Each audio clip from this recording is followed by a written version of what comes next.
गोविन्दाय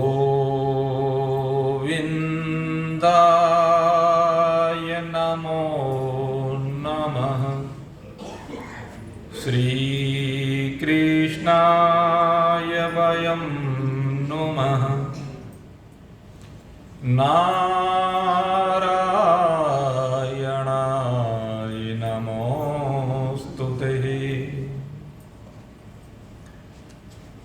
उपस्थित भगवत कृपा से संयुक्त भगवत प्रेमी भगवत भक्त वृत्त भगवान के इस पुनीत पावन वास स्थल श्री जगन्नाथ धाम में आप नित्य है निरंतर भगवत महिमा का गुणानुवाद श्रवण करके अपने जीवन को कृत बना रहे हैं। ये कृतता अर्थात जिस कार्य के लिए यह मनुष्य शरीर आपको दिया गया है उस कार्य को करने के लिए आप निरंतर गतिशील हैं और निरंतर ऊपर की सीढ़ियों पर चढ़ते जा रहे हैं और ऊपर की सीढ़ियों पर चढ़ते चढ़ते प्रातः कालीन सत्र में आज आपने उस सीढ़ी को प्राप्त किया जिसमें भगवान आपके हृदय रूपी घर में आते हैं और हृदय रूपी आंगन में आकर के आपके आंगन को पवित्र बनाते हैं। भगवान की चरण रज जिस घर में पड़ जाती है, महान पुरुषों की चरण रज जिस घर में पड़ जाती है, वहां पर ही कृतता संभव है। अन्यथा तो जन्म जन्मांतर से यह जीव बंधा पड़ा है।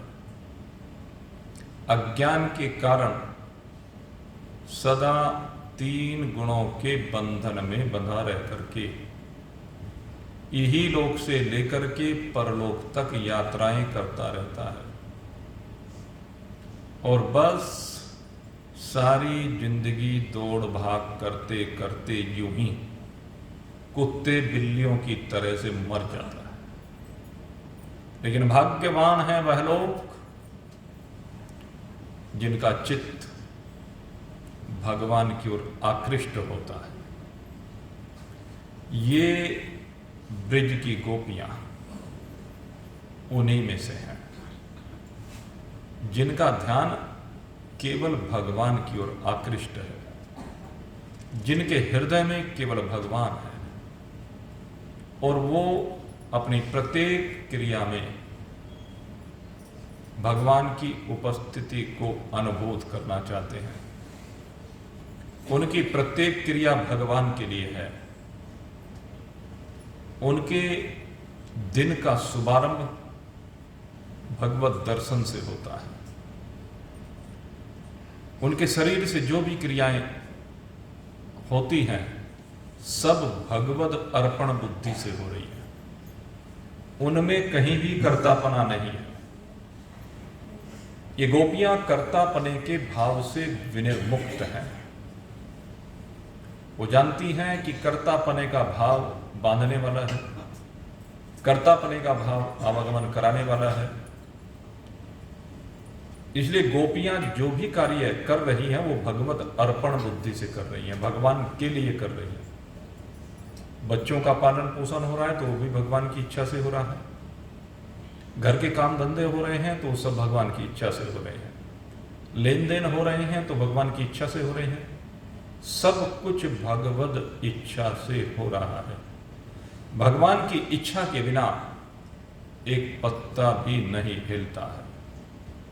इस बात को इन ब्रिजवासियों ने अनुभूत कर लिया है। और जब हम ब्रिजवासियों की बात कर रहे हैं, ब्रिज की गोपांगनाओं की बात करते हैं, तो आप समझ लीजिए इसमें केवल गोपियां ही नहीं हैं, गोप भी हैं। ब्रिज में अगर यथार्थ में देखा जाए तो सब गोपी हैं। ब्रिज के जितने भी निवासी हैं वो सब गोपी हैं। गोपी न स्त्रीवाचक है, न पुरुषवाचक है, न नपुंसकवाचक है। गोपी एक भाव है। गोपी वो भाव है जिसके द्वारा परमात्मा आपके घर आंगन में आता है। और ये भाव ब्रिज में सबके पास है, चाहे वो छोटे से छोटा बालक हो जो भगवान के सखा के रूप में भगवान के साथ खेलते हैं, चाहे वह ब्रिज की स्त्रियां हों जिनके अलग अलग भाव हैं, अलग अलग भाव से अलग अलग संबंध बना करके वो भगवान से जुड़ी हुई हैं। ब्रिज के जितने गोप हैं वो भी अलग अलग भाव को लेकर के भगवान से जुड़े हुए हैं और उनकी लीलाओं में सहयोगी बन रहे हैं। सहयोगी बनकर के उनकी लीलाओं का रसास्वादन कर रहे हैं, आनंद ले रहे हैं। और आनंद लेते हुए बार बार ये देखते हैं कि जो भी कुछ करने वाला है वो कृष्ण है। पहले तो भाव होता है कि ईश्वर करता है, लेकिन ईश्वर को कर्ता मानते हुए वो धीरे धीरे उन सब लीलाओं में ये अवलोकित करते हैं कि ये ईश्वर कृष्ण ही है, कृष्ण कोई दूसरे नहीं है, ये ईश्वर ही है। और ये उनकी लीलाओं में प्रत्यक्षतः उनको देखने को मिलता है, तभी ये निश्चय होता है। अन्यथा कोई अपने साथ खेलने वाले बालक के प्रति ये भाव नहीं ला सकता है, क्योंकि उन्होंने उनकी लीलाओं को देखा है, उन घटनाओं को देखा है। अगर पूतना आई है तो उन्होंने देखा है किस प्रकार से पूतना माता के रूप में आई है, एक देवी के रूप में आई है, लेकिन वो देवी राक्षसी है। और भगवान किसी बहरूपियों को पसंद नहीं करते। भगवान ने कहा है कि तुम मुझसे भी छिपाना चाहता है। अरे जो सर्वदृष्टा है, जो सर्वांतरयामी है, उससे तो अपना रूप छिपा रहे हैं। तुम मुझी से अगर यदि अपना रूप छिपा रहे हो तो फिर प्रकट किसके सामने करोगे? मेरे से कोई वास्तविकता छिपी नहीं रह सकती। इसलिए उस पूतना का वास्तविक स्वरूप प्रकट कर दिया।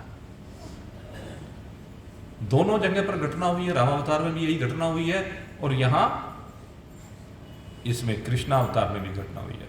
ऐसा संयोग रहा इन दोनों अवतारों में। भगवान जब भी आगे बढ़े हैं तो सबसे पहले ये या तो पूतना आई, या ताड़का आई, या उधर सूरपणखा आई। हनुमान जी चले तो हनुमान जी के सामने भी लंकिनी आ गई, सिंघनी आ गई, सुरसा आ गई। ये सारी आसुरी शक्तियां सबसे पहले आती हैं। और मेरे मित्रों, ये शक्तियां जब भी आप परमात्मा की ओर बढ़ना चाहते हैं, जब भी आप अपने चित्त को साधनाओं से संयुक्त करना चाहते हैं, उसी समय ये सारी आसुरी शक्तियां, अधर्मी शक्तियां आपके सामने आकर के खड़ी है। ये आपके मार्ग की बाधाएं बनती हैं, ये आपको रोकने के लिए आती है, जिससे इन शक्तियों के वशीभूत होकर ये रूप बदल कर आ रही है। ये रूप बदल करके प्रलोभन देती है। शूर्पणखा रूप बदल करके आई, एक सुंदरी बन करके आई, है तो राक्षसी लेकिन सुंदरी बन करके आती है। और कितनी सुंदर बनकर आती है कि बाहर से उसके शरीर की बनावट सीता जी से भी सुंदर है, इतनी सुंदर बन करके आती है वो शरीर से। लेकिन भगवान कभी शरीर नहीं देखते हैं। अगर भगवान को शरीर ही देखना होता तो श्रीमद् भागवत में एक प्रसंग आता है कुब्जा का। जिस समय भगवान जाएंगे पुनः मथुरा, तो रास्ते में एक कुब्जा उनको मिलती है, और ये कुब्जा क्या करती है, ये अंगराग तैयार करती है। अंगराग क्या होता है, जो मेकअप का सामान है, ये समझ लीजिए, जो सजाने का सामान है?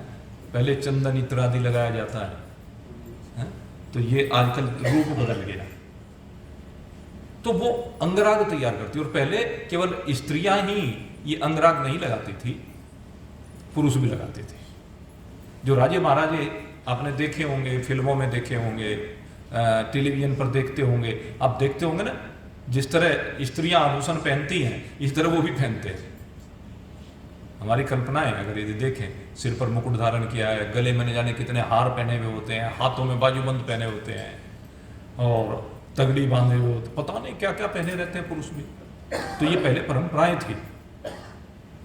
तो वो राजमहल की दासी थी, अंगराग तैयार किया करती थी। और भगवान जब जा रहे थे मथुरा, तो रास्ते में वो मिल गई, और जब वो मिली, उस कुब्जा को भगवान ने देखा। तो उस कुब्जा को देखने के बाद भगवान ने कहा कि आप कौन हैं? हे देवी आप कौन हैं? हे सुंदरी आप कौन है? दो संबोधन है, एक देवी भी उसको कहा और एक सुंदरी भी उसको कहा। कहने लगी, बालकों क्यों मेरा उपहास करते हो? अरे प्रारब्ध के कारण ये ऐसा कुबड़ी का शरीर मुझे मिला है, तो ये उपहास करने के लिए नहीं है। तुम शरीर को क्यों देख रहे हो? यही बात अष्टावक्र जी ने कही थी,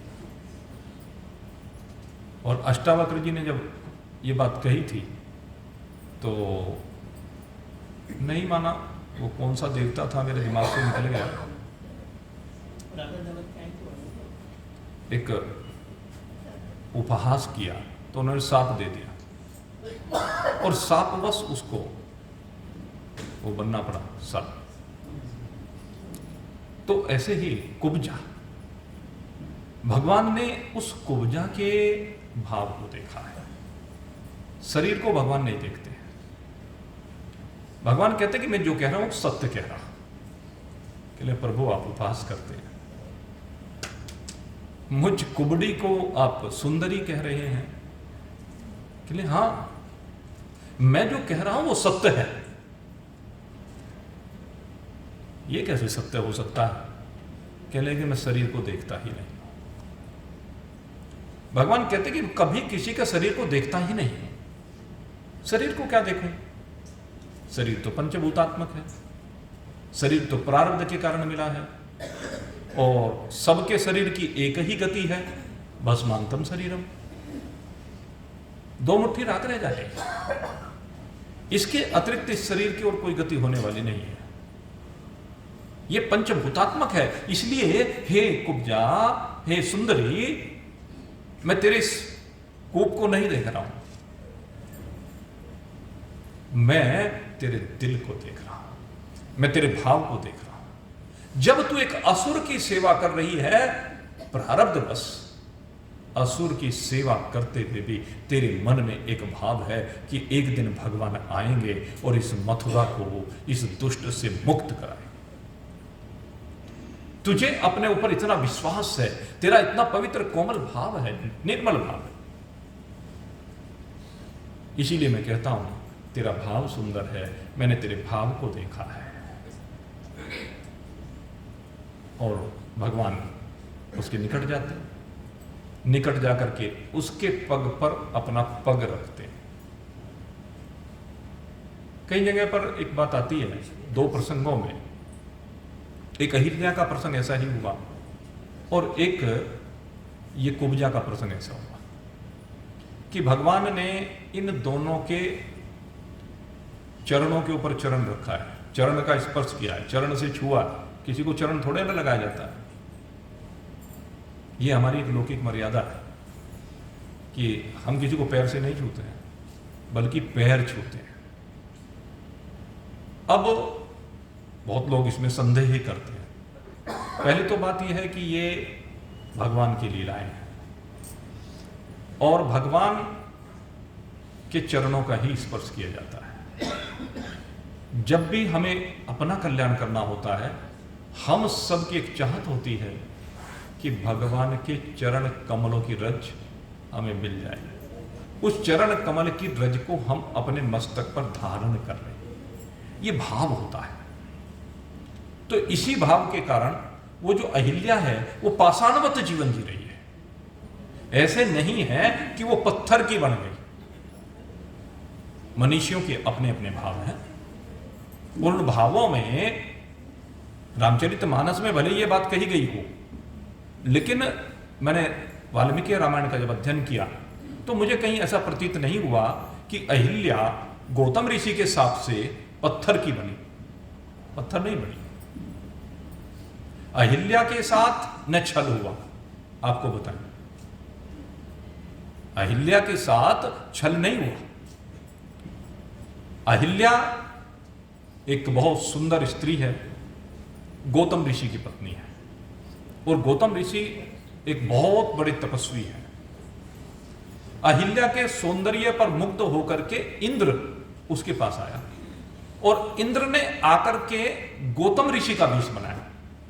बहरूपिया बनकर आया, ये तो बात ठीक है, और गौतम ऋषि का वेश बना करके उसने अहिल्या के पास आकर के अपनी वास्तविकता को प्रकट किया कि मैं भले ही गौतम ऋषि के वेश में आया हूं, लेकिन मैं देवराज इंद्र हूं।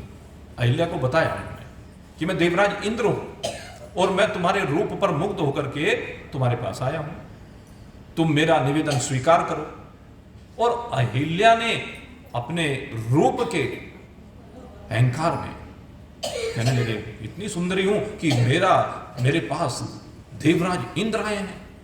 तो उन्होंने इंद्र के प्रस्ताव को स्वीकार किया, और यह बात जब इंद्र जाने लगे तभी उसी समय गौतम ऋषि आ गए। गौतम ऋषि को मालूम हो गया, इंद्र तो भाग गया। तो तब अहिल्या को साप दिया। हम केवल गौतम ऋषि पर आक्षेप करते हैं क्योंकि हमने अध्ययन नहीं किया है।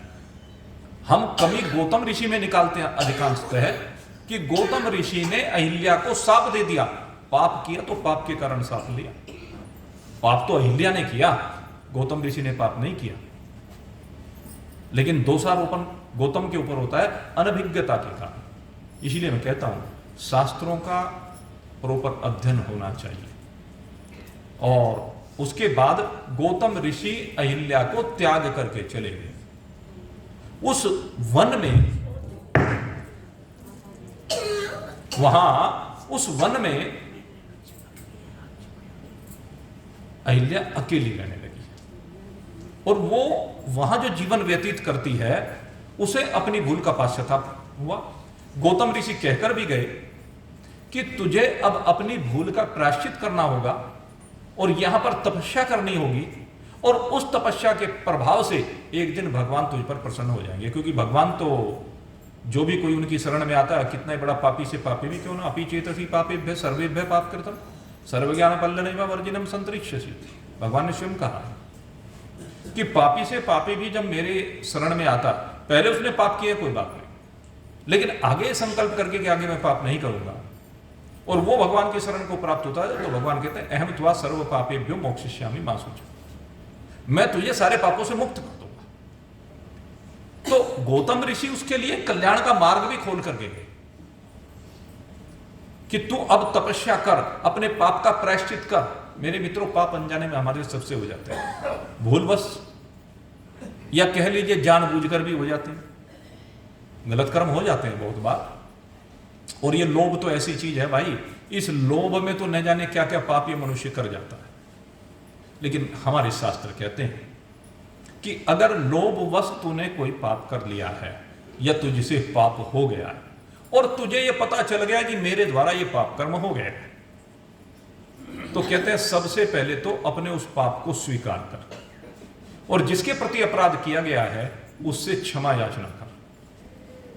सबसे पहली बात यह, और क्षमा याचना करने के बाद फिर उस पाप को स्वीकार करके शास्त्र ने प्रत्येक पाप के लिए प्रायश्चित दिया है, प्रायश्चित की विधि बतलाई है। उस प्रायश्चित को तेरे को करना होगा। इसमें एक दृष्टांत आता है भागवत जी में कि जब नैमिषारण्य में सोनक आदि ऋषि कथा का श्रवण कर रहे थे, पुराणों की कथा सुन रहे थे, तो उस समय व्यासपीठ पर रोमहर्षण नाम के सूत बैठे हुए थे। सूत जाति हमारे यहां नीची जातियों में मानी गई है। सूतों का काम क्या हुआ करता था? जब राज परंपराएं थी उनमें सूतों का काम यह हुआ करता था कि वो रथ चलाया करते थे। सूतपुत्र जितने भी थे वो रथ चलाने का काम किया करते थे। जैसे एक राधे, सुना है आपने नाम? महाभारत में ये प्रसंग आता है। राधे एक सूत है और ये धृतराष्ट्र का रथ चलाता है, सारथी है धृतराष्ट्र का। और जब इसे वो बक्सा बहता हुआ मिला और उसमें से कर्ण मिला, तो कर्ण के मिलने के बाद कहते हैं कि ये गया महाराज धृतराष्ट्र के पास, और धृतराष्ट्र के पास जाकर के इसने निवेदन किया कि अब मैं इस कार्य को नहीं कर सकता क्योंकि मुझे संतान भी लिया और उस संतान का पालन पोषण करना। कर्ण के लिए उसने अपना काम भी छोड़ दिया। ऐसा था वो पिता राधे, तो वो सूत कहा गया। उस धृतराष्ट्र ने कहा भाई मैं तो तेरे अलावा किसी दूसरे के ऊपर विश्वास नहीं करता कि मैं अपनी जगह दूसरे को देकर जाता हूं। और दूसरे को देने के लिए जब उसने विचार किया तो संजय को ये राधे ही सौंप कर गया धृतराष्ट्र को। और संजय कितना सत्यनिष्ठ है, कितना धर्मात्मा होगा ये संजय। इस संजय की वृत्ति कैसी भगवताकार रही होगी कि जब महाभारत का युद्ध हुआ तो उस महाभारत के युद्ध में ये सूत पुत्र होने के बावजूद भी भगवान वेद व्यास ने इसी को दिव्य दृष्टि दी, और इसी ने वहीं हस्तिनापुर में बैठे बैठे कुरुक्षेत्र का सारा हाल सुनाया। और सौभाग्य मिला है जिस समय भगवान श्री कृष्ण ने गीता जी का उपदेश सुनाते हुए अपने विराट स्वरूप को अर्जुन को दर्शाया है, तो ये संजय ही उस विराट पुरुष के दर्शन करता है। ये वेद व्यास जी की दृष्टि का परिणाम है कि सेवा का फल भी ये हो सकता है कि भगवान के उस विराट स्वरूप को उसने देखा। और इस बात को अंत में गीता जी में और संजय ने कहा है कि हे महाराज धृतराष्ट्र, मैं जब जब उस दृश्य को देखता हूं, बार बार जब मेरे उस दृश्य याद आता है कि भगवान ने कैसे अपने उस स्वरूप को दिखाया, तो बस बार बार आंखों से आंसू झड़ने लगते हैं, क्योंकि वो अद्भुत है। इसलिए मैं कहता हूं महाराज अब भी युद्ध को रोक दीजिए, इससे किसी का हित होने वाला नहीं है, आपका वंश बच जाएगा। यद्यपि संजय को सलाह देने का अधिकार नहीं था उस समय। अब नौकर मालिक को सलाह दे, बड़ी मुश्किल होता है, मालिक बर्दाश्त कर ले। लेकिन संजय ने कहा यत्र योगी ईश्वर कृष्ण यत्र कार्तुर धनुर्धर, कहते जहां पर योगेश्वर भगवान श्री कृष्ण है, जहां पर अर्जुन, तत्र सिरिर विजय, वहीं पर सिरी भी है, विजय भी है, विभूतियां हैं। यही मेरी प्रभु निर्णय है। हे धृतराष्ट्र जी, आप मेरे इस निर्णय को स्वीकार कीजिए और युद्ध को बंद कर दीजिए। तो सूत पुत्र है, उधर कर्ण भी सूत पुत्र है, उसको बड़ा अपमानित होना पड़ा है बार बार, पांडवों के द्वारा, अपने भाइयों के द्वारा अपमानित भी हुआ है। तो ये सूत पुत्र की बात मैं कर रहा था। पुराणों के जो विद्वान हैं पुराणों का जो अधिकार दिया है भगवान वेद व्यास जी ने, वो रोमहर्षण नाम के सूत जी को दिया है। ये रोमहर्षण नाम के जो सूत जी हैं, ये व्यासपीठ पर बैठ करके, जहां भगवान वेद व्यास जी बैठा करते थे, वेद व्यास जी ने जहां नैमिषारण्य में विराजमान होकर के अनेक शास्त्रों की संरचना किया, उनकी गद्दी है, उसको कहते हैं व्यास गद्दी। आज जितने भी महान पुरुष हैं जिस गद्दी पर बैठते हैं वो क्या कहे जाते हैं? वो व्यास कहे जाते हैं, क्योंकि वो गद्दी भगवान वेद व्यास की गद्दी मानी जाती है। क्यों मानी जाती है? क्योंकि जो कथा वो कर रहे हैं वो सारी की सारी कथा भगवान वेद व्यास के द्वारा निर्मित है। वे सारी कथाएं भगवान वेद व्यास जी ने कहा, अपना हमारे पास कुछ भी नहीं है। भागवत भगवान कहती है, व्यासो चिष्ठम इदम सर्वम। ये जो भी कुछ कथा हम कह रहे हैं ये सब व्यास जी की झूठन है। व्यास जी की झूठन ही तो हम खा रहे हैं, बांट रहे हैं। व्यास जी की झूठन भगवान वेद व्यास जी के द्वारा हमें दिया गया है। हम सब भगवान का ही तो दिया हुआ खा रहे हैं, भगवान का ही तो है सब कुछ। तो वो भगवान ने सूत जी को दिया जिस स्थान पर, वहीं पर सूत जी की गद्दी है। श्री सत्यनारायण कथा स्थल है नैमिषारण्य में। जब हम कथा करने के लिए गए थे तो उस समय हमने वहां पर देखा था वो सब चीज। तो वो जब वहां व्यास गद्दी पर बैठ करके श्री सूत जी कथा कर रहे थे और उनकी शरण में सोनक आदि अठासी ऋषि बैठे हुए थे। तो संयोग की बात है, महाभारत का जब युद्ध चल रहा था, ये उस समय की घटना। तो भगवान बलदाऊ जी उस समय वहां नैमिषारण्य में भी पहुंचे, क्योंकि महाभारत के युद्ध में भगवान बलदाऊ जी ने भाग नहीं लिया था। और भाग क्यों नहीं लिया था? क्योंकि दुर्योधन उनका प्रिय शिष्य था। जब दुर्योधन उनका प्रिय शिष्य था तो उन्होंने कह दिया, भाई देखो मैं तो कौरवों की तरफ से युद्ध करूंगा। भगवान ने समझाया, तू अधर्म की तरफ खड़े होंगे, कहने फिर क्या करूं? कहने लगे महाभारत को तो मैं देखूंगा, तू जा। कहां? कहने तीर्थ यात्रा कर ले, सबसे बढ़िया बात है, युद्ध यात्रा को क्या करोगे देख करके। कहने लगे अच्छा। अब भगवान की बात मानते, भले बड़े हो, बलदाऊ जी हैं तो बड़े, लेकिन मानने तो भगवान की बात है, वो जानते हैं भगवान को। तो वो तो तीर्थ यात्रा पर चले गए। तो तीर्थ यात्रा के मध्य की ये बात है कि जब तीर्थ यात्रा पर गए तो उन्होंने देखा नैमिषारण्य में श्री सूत जी कथा कर रहे हैं और उनके चरणों में बैठे हुए सोनक आदि ऋषि कथा को सुन रहे हैं। अब उन्होंने देखा, अरे ये सूत पुत्र होकर के ब्राह्मणों को कथा सुना रहा है, और सोनक जी जैसे ब्राह्मण। सोनक जी कोई सामान्य व्यक्तित्व नहीं है, मैंने आपसे एक बार पहले भी चर्चा की थी। सोनक जी बहुत बड़े आचार्य हैं, बहुत बड़ा गुरुकुल चलाते हैं। उपनिषदों में सोनक जी का वर्णन आता है, आपको बताएं। और सोनक जी ने बड़ी विद्या प्रदान की है, और आज ये सोनक जी इनके चरणों में बैठे। उन्होंने आओ देखा न ताओ, तुरंत वहीं बैठे बैठे व्यासपीठ पर, वहीं पर रोमहर्षण जी का वध कर दिया। व्यासपीठ पर ही बैठे बैठे रोमहर्षण जी का, अरे सूतपुत्र होकर के तू कथा कर रहा। अब जैसे ये किया वहां तो हाहाकार मच गई। अब भगवान बलदाऊ हैं, भगवान बलदाऊ के सामने किसी की कुछ कहने की हिम्मत नहीं, लेकिन सोनक जी आए, कहने लगे प्रभु आपने अधर्म किया है, आपने पाप किया है। कहने सोनक जी आप ये क्या कह रहे हैं कि ये सूतपुत्र होकर के यहां व्यास गद्दी पर बैठा हुआ, मैंने क्या धर्म किया है? आप ब्राह्मण होकर के यहां नीचे बैठे हुए हैं। कहने लगे प्रभु अधर्म किया है, आपने पाप किया है, इनको व्यास गद्दी पर हमने बैठाया है, आपने नहीं बैठाया। हम अपनी इच्छा से इनकी शरण में बैठे हैं। और ये जो सूत जी हैं ये तो भगवत स्वरूप हैं।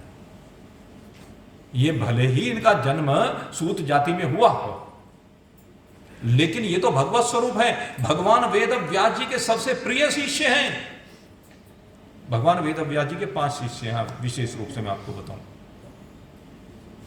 भगवान वेद व्यास जी ने 4 जो इनके शिष्य हैं, उनमें जैमिनी ऋषि हैं, जिनको ऋग्वेद का ज्ञान दिया है। भगवान वेद व्यास जी के जो दूसरे शिष्य हैं, वो पैल ऋषि हैं, जिनको सामवेद का ज्ञान दिया है। तीसरे जो इनके शिष्य हैं, वो वैशंपायन जी हैं। ये बड़े विद्वान हैं और इनको यजुर्वेद का ज्ञान दिया है। यजुर्वेद के आचार्य हुए वैशंपायन जी। चौथे वेद का जो ज्ञान, अथर्ववेद का जो ज्ञान है, वो दरुण नंदन सुमंतु हैं। वो इनके चौथे प्रिय शिष्य हैं, जिनको अथर्ववेद का आचार्य इन्होंने बनाया है। और इसके बाद इन्होंने 5वां, जो ये 18 पुराणों की संरचना की है, ये अपने 5वें सबसे प्रिय शिष्य है सूत जी, जिनका नाम है रोमहर्षण। इन रोमहर्षण नाम के सूत जी को इन्होंने पात्र समझते हुए, आज्ञाकारी समझते हुए, धर्मज्ञ समझते हुए, सत्यनिष्ठ समझते हुए, तपस्वी समझते हुए 18 पुराणों का आचार्य इन सूत जी को बनाया है। और आज उन्हीं सूत जी का वध भगवान बलराम जी ने कर दिया। अब सोनक जी ने जब समझाया, कहने लगे भाई ये तो बड़ी गलती हो गई अब तो, लेकिन अब करूं क्या? कहने लगे अब आपने अधर्म किया है तो इस पाप का प्रायश्चित भी आपको करना पड़ेगा। व्यास आए विष्णु रूप आए। व्यास तो विष्णु का रूप है, आपने स्वयं भगवान का वध किया है। यहां पर ये विष्णु रूप में बैठे हुए थे। अब इस पाप का प्रायश्चित क्या हो सकता है, ये आप निश्चित करें। अब आपको हम थोड़ा ना बताएंगे, आप तो भगवान के अवतार हैं। तो तब बलदाऊ जी ने कहा, क्या इनके यहां कोई संतान है? कि हाँ, इनका एक पुत्र है। कौन है? कहने उग्रश्रवा। रोमहर्षण के पुत्र का नाम है उग्रश्रवा। और इनका नाम वैसे रोमहर्षण भी है, लोमहर्षण भी है। रोम या लोम बात एक ही है। और रोमहर्षण भी इनका नाम प्रतीकात्मक है, इनके गुणों के कारण है। जिस समय भगवत गुणानुवाद किया करते थे, भगवान की महिमा का गुणानुवाद करते, भगवान श्री कृष्ण के स्वरूप का वर्णन करते, ये ब्रिज की लीलाओं को गाते, मेरे राम जी की लीलाओं को गाते, तो कहते हैं ऐसे भाव में डूब जाते, ऐसे आनंदित हो जाते कि इनका एक एक रोम खड़ा हो जाता था। इतना हर्ष इनको हुआ करता था, इतने आनंद की प्राप्ति इनको हुआ करती थी, इसलिए इनको रोमहर्षण कहा जाता था। सोनक जी ने भगवान बलदाऊ जी के कहने पर उग्रश्रवा को बुलाया, और उग्रश्रवा को बुला करके बलदाऊ जी ने कहा कि ये तो भाई इनका प्रारब्ध इतना ही था, अब इनको तो मैं जीवित नहीं कर सकता, क्योंकि ये विद्या तो भगवान कृष्ण तो जानते हैं, बलदाऊ जी नहीं। या ये कह लीजिए बलदाऊ जी का इतना अधिकार नहीं है जितना भगवान श्री कृष्ण का है। क्योंकि भगवान श्री कृष्ण तो जब गुरु दक्षिणा देते हैं, तो गुरु दक्षिणा में गुरु के पुत्र, संदीपन ऋषि के पुत्र, जो मर करके दूसरी योनि में भी जा लिया था, वहां अपनी, देखो कितना दिव्य खेल है ये, वो एक शरीर को छोड़ करके दूसरे शरीर को प्राप्त हो गया और वहां का प्रारब्ध भी अपना पूरा कर लिया, और फिर से लौट करके उस शरीर में आया। ये भगवान की महिमा है। संयमनीपुरी में चले गए भगवान, और संयमनीपुरी में जाकर के धर्मराज जी ने बड़ा स्वागत किया था भगवान का, और स्वागत करने के बाद उसी जीव को पुनः ला करके भगवान को दिया, और भगवान ने पुनः वैसे ही शरीर का निर्माण करके अपने गुरु जी, अपनी गुरु माता को प्रदान किया। तो ये विद्या भगवान जानते हैं। और ये प्रकरण एक बार नहीं हुआ, ये विषय एक बार नहीं हुआ, ये विषय देवकी के साथ भी हुआ। बाद में द्वारिका में रहते हुए देवकी एक बार अपने जो 6 पुत्र कंस के द्वारा मार दिए गए थे, उनके बारे में चिंतन कर रही थी और शोक मना रही थी उन पुत्रों का। तो तब शोक मनाती हुई माता जी को देख करके भगवान ने वो 6 पुत्र भी अपनी माता देवकी को पुनः ला करके दिए। तो भगवान के जितने कार्य हैं ना, वो बिल्कुल अलग है, विचित्र है। इसीलिए कहा गया भगवान के लिए कर्तुम अकर्तुम करने योग्य और न करने योग्य और अन्यथा, अन्यथा कर्मों में आता है ये कर्तुम अकर्तुम अन्यथा कर्तुम सर्व समर्थ ईश्वर। ये ईश्वर का विशेषण है, ये ईश्वर की विशेषता है कि वो अन्यथा कर्मों को भी कर जाते हैं। बलदाऊ जी की सामर्थ्य नहीं है, क्योंकि बलदाऊ जी भगवान के आश्रय स्थल तो हैं, लेकिन भगवान तो भगवान ही है। इसलिए बलदाऊ जी कहते हैं भाई देखो, इसको जीवित तो मैं नहीं कर सकता, लेकिन एक शक्ति मेरे अंदर जरूर है कि जो भगवान वेदव्यास जी ने ज्ञान सूत जी को दिया था, मैं वही ज्ञान इस रोमहर्षण के पुत्र उग्र सर्वा को दे देता हूं। और वही नैमिषारण्य की पवित्र पावन भूमि पर बलदाऊ जी ने अपने प्रभाव से वो सारा शास्त्रों का ज्ञान, वो सारा पुराणों का ज्ञान यहां उग्र सर्वा जी को प्रदान किया।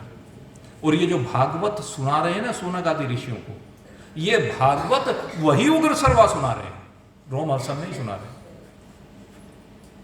ये भागवत रोमहर्षण जी नहीं सुना रहे थे, भागवत सुना रहे उग्र सर्वा। विषय भागवत में आता है, विषय इसलिए आता है भागवत में क्योंकि ये जो भागवत कथा जितनी भी पहले हुई भगवान के इस लीला को स्मरण करने से पूर्व की, वो सारी कथाओं का वर्णन इसमें आता है। और ये सूत जी ने शौनक आदि ऋषियों को कथा बाद में सुनाई, सूत जी के भी बात सुनाई आपको, ओ क्या नाम, सुखदेव जी के बाद। ये कथा संभवतः 230 साल शायद मेरे ध्यान ऐसा पड़ता है, जब परीक्षित जी को सुखदेव जी ने कथा सुनाई, उसके 230 या 260 साल बाद ये उन उग्र सर्वा नाम के सूत जी ने शौनक आदि ऋषियों को ये कथा सुनाई है। तो भाव कहने का क्या है कि जब पाप हुआ है बलदाऊ जी से, तो बलदाऊ जी के द्वारा जो पाप किया गया, उस पाप का प्रायश्चित बलदाऊ जी ने पहले तो किस रूप में किया कि वो ज्ञान उग्र सर्वा को दिया। पहली बात तो ये हुई, तो उनको तो उग्र सर्वा जी मिल गई, लेकिन कहने लगे भाई आपके पाप का प्रायश्चित नहीं हुआ, अभी आपने जो रोमहर्षण जी का वध किया है, आपके पाप का प्रायश्चित नहीं हुआ। तो शौनक जी से बलदाऊ जी कहने लगे कि फिर क्या करना चाहिए, पाप का प्रायश्चित की क्या विधि है और क्या मुझे पाप का प्रायश्चित करना चाहिए। कहने लगे प्रभु आप इसका निर्णय तो स्वयं करें, मैं इस निर्णय को नहीं कर सकता और न मैं आपको ये बता सकता हूं, लेकिन अभी आपको पाप का प्रायश्चित करना पड़ेगा। आपसे जो अधर्म हुआ है इसका प्रायश्चित आपको करना पड़ेगा, तो आप स्वयं निश्चित कीजिए। और वहां पर बलदाऊ जी ने अपने लिए पाप का प्रायश्चित निश्चित किया स्वयं। और क्या निश्चित किया कि मैं 1 वर्ष तक तीर्थ यात्रा करूंगा, और 1 वर्ष के अंतर्गत जितने भी हमारे सारे मुख्य तीर्थ हैं, कहते हैं उन सब तीर्थों पर जाऊंगा, स्नान करूंगा, भगवत भजन करूंगा और अपने आप को पवित्र करूंगा। तो पाप अगर यदि हो गया है तो उसका प्रायश्चित करना ही पड़ता है। पहले मानना पड़ता है पाप को, फिर प्रायश्चित करना पड़ता है। रामचरितमानस में, रामायण में भी ये घटना है कि रावण को ब्राह्मण मान करके रावण का जो वध हुआ है, तो राम जी ने भी प्रायश्चित के रूप में अश्वमेध यज्ञ किया।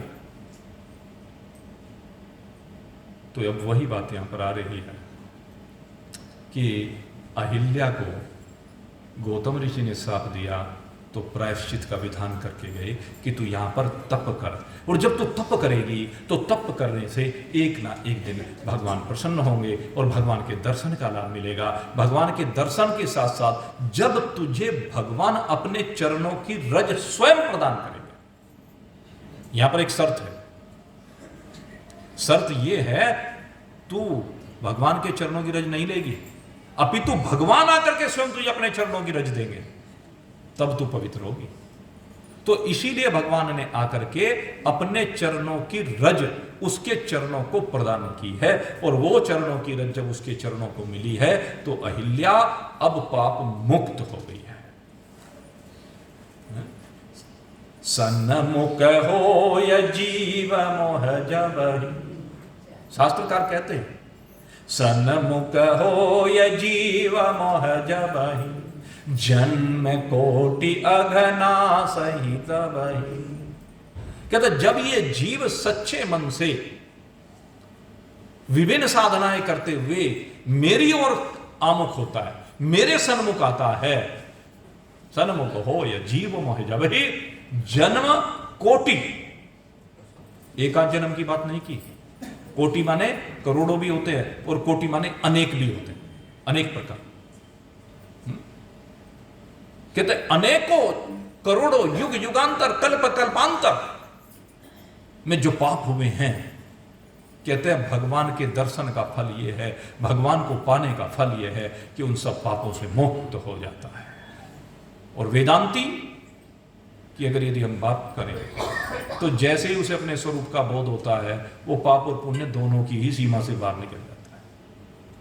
जो ब्रह्मनिष्ठ ब्रह्मवित्त महान पुरुष होते हैं उनके ऊपर शास्त्र की मर्यादा लागू नहीं होती, क्योंकि न वो रागवान है न द्वेषवान है, उनका कहीं राग और द्वेष नहीं है, इसलिए पाप और पुण्य उन्हें स्पर्श ही नहीं करता। पाप और पुण्य का जो धर्म है वो सूक्ष्म शरीर का धर्म है या जीव का धर्म है। कारण शरीर में जो परमात्मा का प्रतिबिंब पढ़ करके इस शरीर को संचालित करता है वो चिदाभास रूपी जीव, ये उस जीव का कर्म है जो सूक्ष्म शरीर के माध्यम से स्थूल शरीर से वो कराता है। तो ये जितने भी पाप पुण्य हैं इनका संबंध सूक्ष्म शरीर से, कारण शरीर से, या भौतिक रूप से कहूं तो स्थूल शरीर से है। मुझे आत्मा से कोई संबंध नहीं है। जिसने अपने आप को आत्म रूप से अनुभूत कर लिया उसे पाप छू भी नहीं सकता है और पुण्य भी नहीं छू सकता। ये ध्यान रखना, पाप की बात नहीं है, दोनों की बात है। ये जो समता की स्थिति होती है, ये जो अपने स्वरूप की स्थिति होती है, इस स्थिति में पाप पुण्य दोनों की सीमा से बाहर निकल गया। तो मेरे मित्रों, भगवान जब सबसे पहले अपनी लीलाओं को कर रहे हैं तो इन लीलाओं में कौन आ रहा है सामने? बाधाएं आती हैं, लेकिन भगवान इन बाधाओं को हटाने में जरा भी न तो संशय रखते हैं कि ये स्त्री के रूप में आई है। इस जीव के सामने स्त्री सबसे बड़ी बाधा बनकर के आती है, रूप बदल करके आ रही है, सुंदरी बनकर के आ रही है तो राक्षसी, शूर्पणखा राक्षसी है, सीता से सुंदर बनकर के आई। लेकिन भगवान कहते हैं राक्षसी वृत्तियों के लिए मेरे पास कोई स्थान नहीं। जो ये आसुरी वृत्तियां होती हैं इनके लिए भगवान के पास कोई स्थान नहीं। कहते जो दैविक वृत्ति से संयुक्त होकर के मेरे सन्मुख आता है, मेरे पास आता है, उसे मैं स्वीकार कर लेता हूं और उसी को मैं अपने स्वरूप का बोध कराता हूं, अपने स्वरूप का ज्ञान देता हूं, अन्य को नहीं देता हूं। और दैविक वृत्तियों से संयुक्त होकर के कौन आ रहा है? दैविक वृत्तियों से संयुक्त होकर के आ रही है ये ब्रिज की गोपियां, ये ब्रिज के गोप, बालक भी हैं, जवान भी हैं, बूढ़े भी हैं, इसमें सब तरह के। गोपी जब हम कहते हैं कि गोपियां भगवान के लिए बावरी थी, तो यहां शरीर को लेकर के नहीं कहा गया कहीं भी। बहुत से लोग इसमें शारीरिक दृष्टिकोण, भौतिक दृष्टिकोण रखते हैं, चर्ममयी दृष्टि रखते हैं। अरे जरा चिंतन करके तो देखो, जो मैंने प्रातःकालीन सत्र में आपके सामने विषय रखा था कि भगवान के स्वरूप को देख करके जो यशोदा मैया की सखियां हैं उनके मन में यह भाव आया कि काश इस बालक को हम अपनी गोद में लेकर के खिला सकें, पहला भाव। दूसरा भाव आया कि काश जैसे यशोदा का दुग्धपान करता है उसकी छाती से लग करके, ऐसे ये काश हमारा भी दुग्धपान कर ले, ये भाव आया। तो जिनका भाव कृष्ण को दूध पिलाने का आया वो कौन हुई? उनका नाता क्या हुआ? मां का नाता हुआ, वे प्रेमिकाएं नहीं है। तो ये जो है गोपी एक भाव है, एक वृत्ति है ये वृत्ति है भगवत प्रेम की वृत्ति। और भगवान की नजरों में न कोई बालक है, न कोई जवान है, न कोई बूढ़ा है। भगवान तो साफ कहते हैं देहिनोऽस्मिन् यथा देहे कौमारम यौवनम जरा तथा देहांतर प्राप्ति धीरस्तत्र न मुह्यते। कहते जो धीर होते हैं, समझदार होते हैं, वो इन चक्रों में नहीं फंसते हैं, वो देह को नहीं देखते हैं। भगवान ने कुबड़ी की देह को नहीं देखा, उसके भाव को देखा, उसके अंदर के भाव को देखा, इसलिए उसके चरण के ऊपर अपना चरण रखा। और भगवान के चरण का स्पर्श होते ही, भगवान के चरण रज मिलते ही उस चरण रज का ये प्रभाव हुआ कि वो कुब्जा वास्तव में सुंदरी बन गई शरीर से भी, क्योंकि भगवान ने उसे स्वीकार कर लिया। उसका दिल भी सुंदर, शरीर भी सुंदर हो गया। तो मेरे मित्रों, ये भाव की बात है। गोपियों के पास ये भाव है। आप भगवान का, अब मान लीजिए भगवान जगन्नाथ के मंदिर में जा रहे हैं और भगवान जगन्नाथ से सब जाकर प्रार्थना करते हैं, भगवान तो हमारे ऊपर प्रसन्न हो, जो सकामी है, जो भक्त हैं, भगवान तो हमें मिल जाए। भगवान से मिलने का मतलब क्या है? भगवान से प्रार्थना कर रहे हैं तो मिल जा। उसमें जवान भी जा रहे हैं, बूढ़े भी जा रहे हैं, बच्चे भी जा रहे हैं। भगवान सबके लिए एक जैसे हैं। और भगवान इन शरीरों को नहीं देख रहे हैं। मैं फिर कह रहा हूं, भगवान तो आपके भाव को देख रहे हैं। और वो जीव की यात्रा कब से चली जा रही है, न जाने कितने बूढ़े हो चुके हैं। भगवान अगर इस शरीर को देखें तो बात अलग है, लेकिन अगर यदि उसकी यात्रा को देखें तो कितनी आयु हो चुकी है आपके शरीर की। कौन से शरीर की? कारण और सूक्ष्म शरीर की। क्योंकि कारण शरीर और सूक्ष्म शरीर जब से अविद्या के कारण से शरीर मिला है, तब से वही चला आ रहा। वो शरीर नहीं बदलता। जिस समय इस शरीर से प्राण निकलते हैं तो प्राणों का जो उत्सर्जन यहां से होता है, तो उसमें क्या क्या चीज यहां से जाती है? कहते हैं तो ज्ञानेंद्रियां यहां से जाती हैं, कर्मेंद्रियां यहां से जाती हैं, पंच प्राण यहां से जाते हैं, अंतःकरण चतुष्टि यहां से जाता है, और तीनों प्रकार की सात्विक राजसी तामसी वृत्तियां। और ये जीव, ये इस शरीर में से निकल जाता है। बाकी इसमें रह जाता है स्थूल। स्थूल यहां पर जल करके राख हो जाता है। बाकी सारे का सारा यहां से जा रहा है। और ये न जाने कितनी बार जा चुका, कितने शरीरों में जा चुका, कितने शरीरों में बैठकर यात्रा कर चुका। तो यात्रा अनवरत चल रही है। प्राणों का उत्सर्जन का मतलब यहां से, इस देह से प्राण का निकल करके एक शरीर में जो संजीवनी शक्ति यहां से निकल करके दूसरी शरीर में चले जाना। तो भगवान तो इस जीव के कर्मों को, इस जीव के भावों को तब से देख रहे हैं, और तब से देखते देखते इसके घूमते हुए चक्र को देखते चले जा रहे हैं। लेकिन अब कहते हैं कि तू अब आ, और अब तेरे ये घूमते हुए चक्र को मैं बंद करना चाहता हूं। जहां भी भगवान जाते हैं, भगवान कहते हैं मैं तेरे इस संसार में घूमने वाले चक्र को बंद करना चाहता हूं। इस संसार के चक्र में जो तू पीड़ा पा रहा है, उसको नष्ट करना चाहता हूं। तेरे दुखों की इतिश्री करना चाहता हूं, और तुझे वो सुख देना चाहता हूं जिसको परमानंद कहा गया। ब्रिज की गोपियां उसी परमानंद को पा रही हैं। लेकिन अभी ब्रिज की गोपियां लीलाओं के माध्यम से भगवान पर विश्वास करते हुए उनको भगवान मान रही हैं। मानना प्रारंभ कर दिया है कि ये भगवान है, और भगवान मान करके उनका प्रेम उत्तरोत्तर वृद्धि को प्राप्त होता जा रहा है। उत्तरोत्तर उनका भाव भगवत में होता जा रहा है। जितनी भी ब्रिज की लीलाएं हैं, इनमें चाहे असुरों के संहार की लीला हो, चाहे पंचभूतों के शोधन की लीला हो। ये पंचभूतों के शोधन की जो लीला है, आपको बताएं, ये बड़ी विचित्र लीलाएं हैं। भगवान श्री कृष्ण ने, मैंने जैसे आपको बताया कि ब्रिज की गलियों में जाकर गलियों को पवित्र किया, घरों में जाकर घरों को पवित्र किया, और सबके हृदयों में जाकर के हृदयों को पवित्र किया। और इन्हीं के साथ और क्या करते हैं? कहते हैं पांचों भूतों को पवित्र करते हैं। भगवान व्योमासुर नाम के असुर को, जिसने गगन मंडप को अपवित्र कर दिया है, व्योमासुर का वध करके भगवान व्योम को शुद्ध करते, आकाश का शुद्धिकरण करते। अब आप कहेंगे कि आकाश का शुद्धिकरण क्या होता है? आकाश के शुद्धिकरण का तात्पर्य है शब्द का शुद्धिकरण। आकाश का अपना धर्म है शब्द। आकाश में किस प्रकार का शब्द हो रहा है। अब आप यहां पर बैठ रहे हैं तो इस समय भी यहां शब्द हो रहा है, लेकिन ये शब्द कैसा हो रहा है? ये जिस पंडाल में आप बैठे हुए हैं, इस पंडाल के रूप बदलते चले जाते हैं।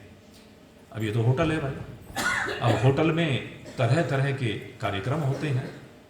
आज 7 दिन के लिए यहाँ पर ये मंच लगा हुआ है।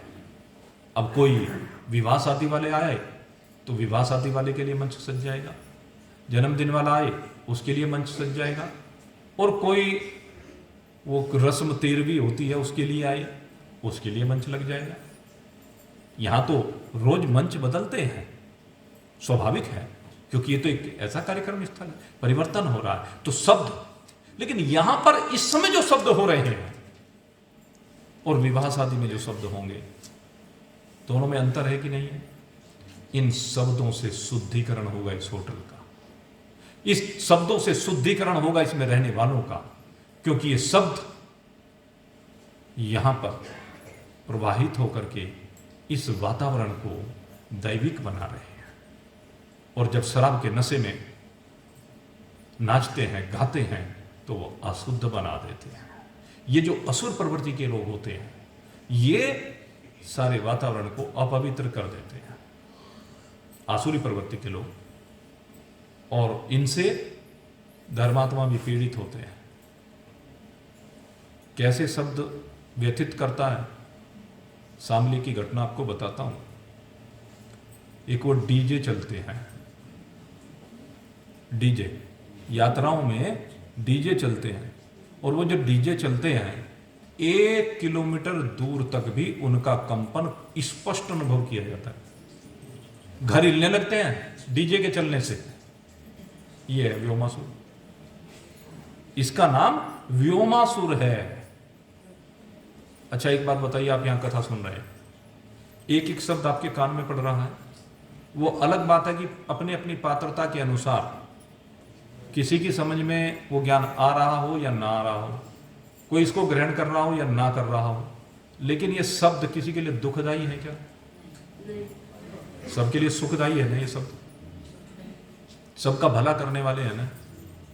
और यहां पर कथा का ही मंच हो, चलो मैं दूसरे मंच की बात नहीं करता, और कथा के मंच में बराबर में वाद्य यंत्र लिए हुए वे संगीतज्ञ बैठे हुए हैं। सच्चे बात कह रहा हूं मैं आपको, और आप भी सच्चे दिल से बताना, क्योंकि जागरणों में जाते हैं, कीर्तनों में जाते हैं, कथाओं में जाते हैं, एक शब्द पल्ले पड़ता है जब वो बजाते हैं, वो जो म्यूजिक बजता है वो म्यूजिक ही म्यूजिक सुनाई देता है, और वो कान फाड़ू म्यूजिक के अलावा कुछ नहीं है। बस उस म्यूजिक पर अब ये पता नहीं काहे के ऊपर नाच रहे हैं, हमारे तो समझ में आया नहीं। उसका दिल पवित्र हुआ है, भगवान से तार जुड़े हैं क्या? अरे नाचिए गाइए, ये कला है 16 कलाओं में से। भगवान राम में और भगवान कृष्ण में यही अंतर है। नाचते हैं भगवान, भोलेनाथ भी नाचते हैं, और मेरे कृष्ण भगवान भी नाचे हैं। किसके ऊपर? कालिया के ऊपर। मेरे मित्रों, नृत्य तभी होता है जब आप कालिया के ऊपर, कालिया अहंकार का प्रतीक है, कालिया कालिक का प्रतीक है, जब आप उस अहंकार का मर्दन करके नाचें, वो होता है नृत्य, क्योंकि उसमें आनंद की अनुभूति है। विकारों की इतिश्री होकर के, अहंकार अभिमान की इतिश्री होकर के भगवान नृत्य करते हैं, कालिया के 100 फलों को कुचल डालते हैं, क्योंकि कालिया जहर फैला रहा है, जल को दूषित कर रहा है, जल जहरीला हो रहा।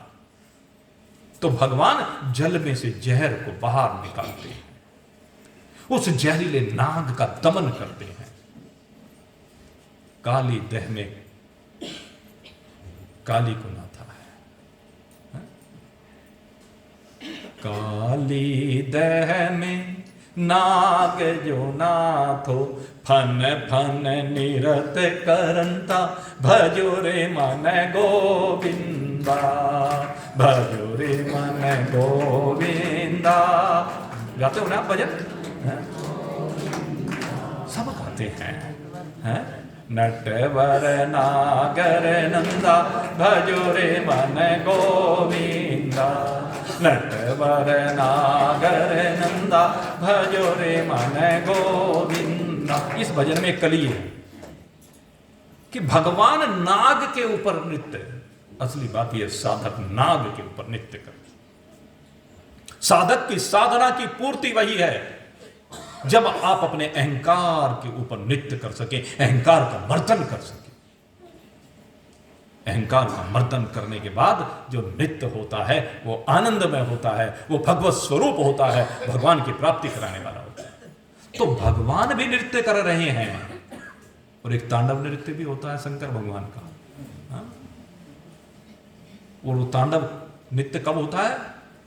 जब भगवान अपने विकराल स्वरूप धारण करके इन असुरों का संहार करके आनंदित होते हैं, तो वह है भगवान शंकर का तांडव। कभी यह भी देखा क्या भगवान ने किसी भक्त को मारा हो? देखा कभी? भगवान किसी भक्त को मारने के लिए नहीं आते हैं कभी भगवान, तो भक्तों को तारने के लिए आते हैं।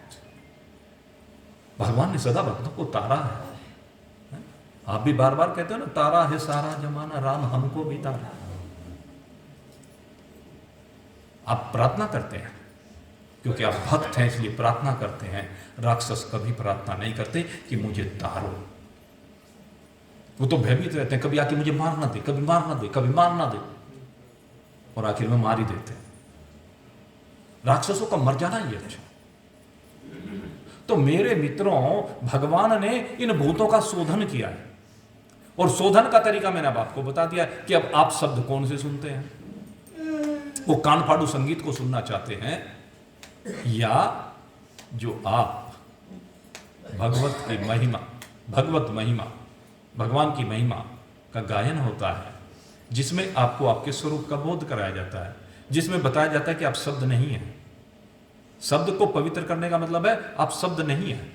यद्यपि शब्द को ब्रह्म रूप कहा गया है, शब्द ब्रह्म, क्योंकि शब्द के माध्यम से ही ब्रह्म का ज्ञान होता है। शब्द के माध्यम से ज्ञान होकर के आप शरीर के भाव से बाहर निकलते हैं।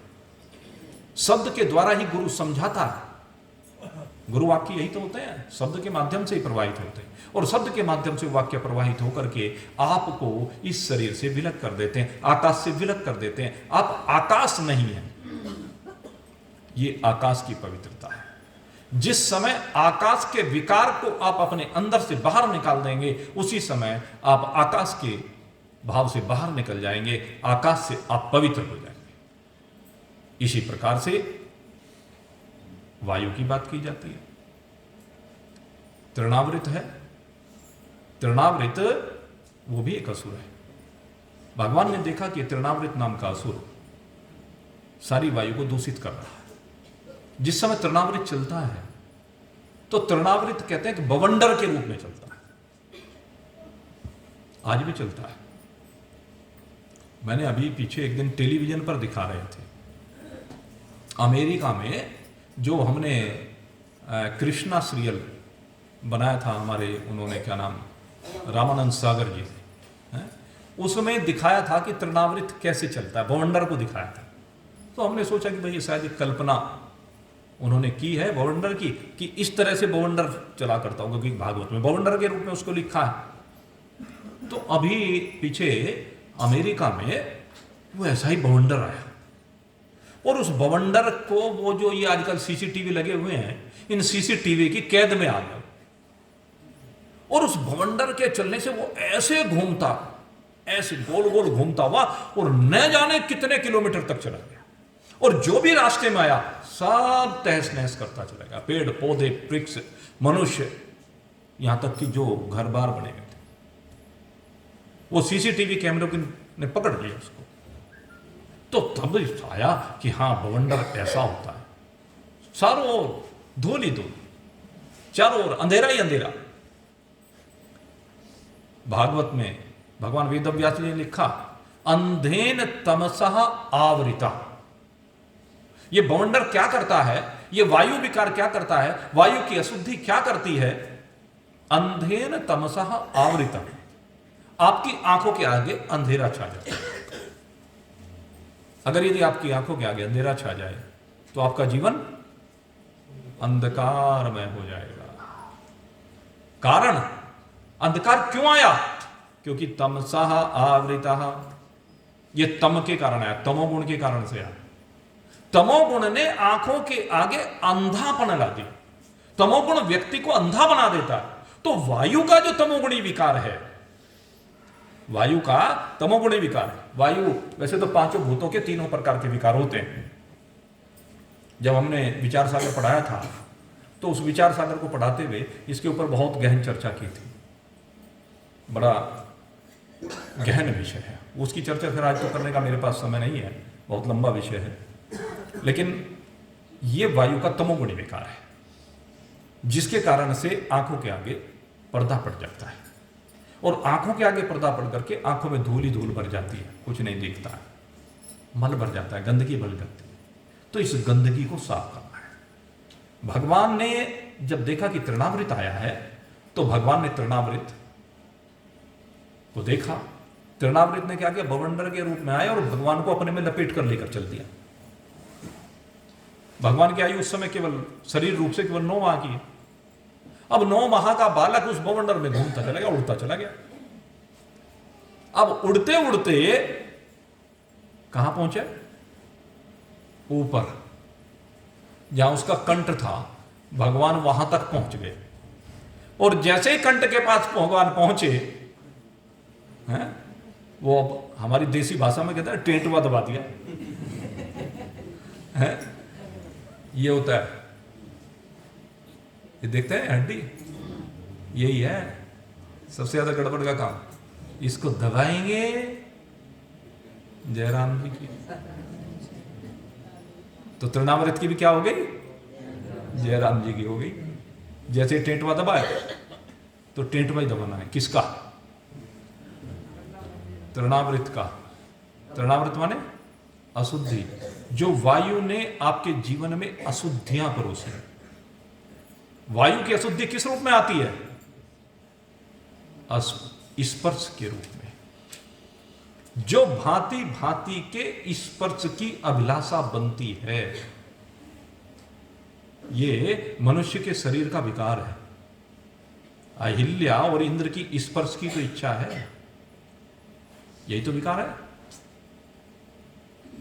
अपने पति शास्त्रोक्त गौतम ऋषि हैं, शास्त्रोक्त रीति से आप अपने गृहस्थ में रहिए, लेकिन दूसरे के स्पर्श की अभिलाषा नहीं।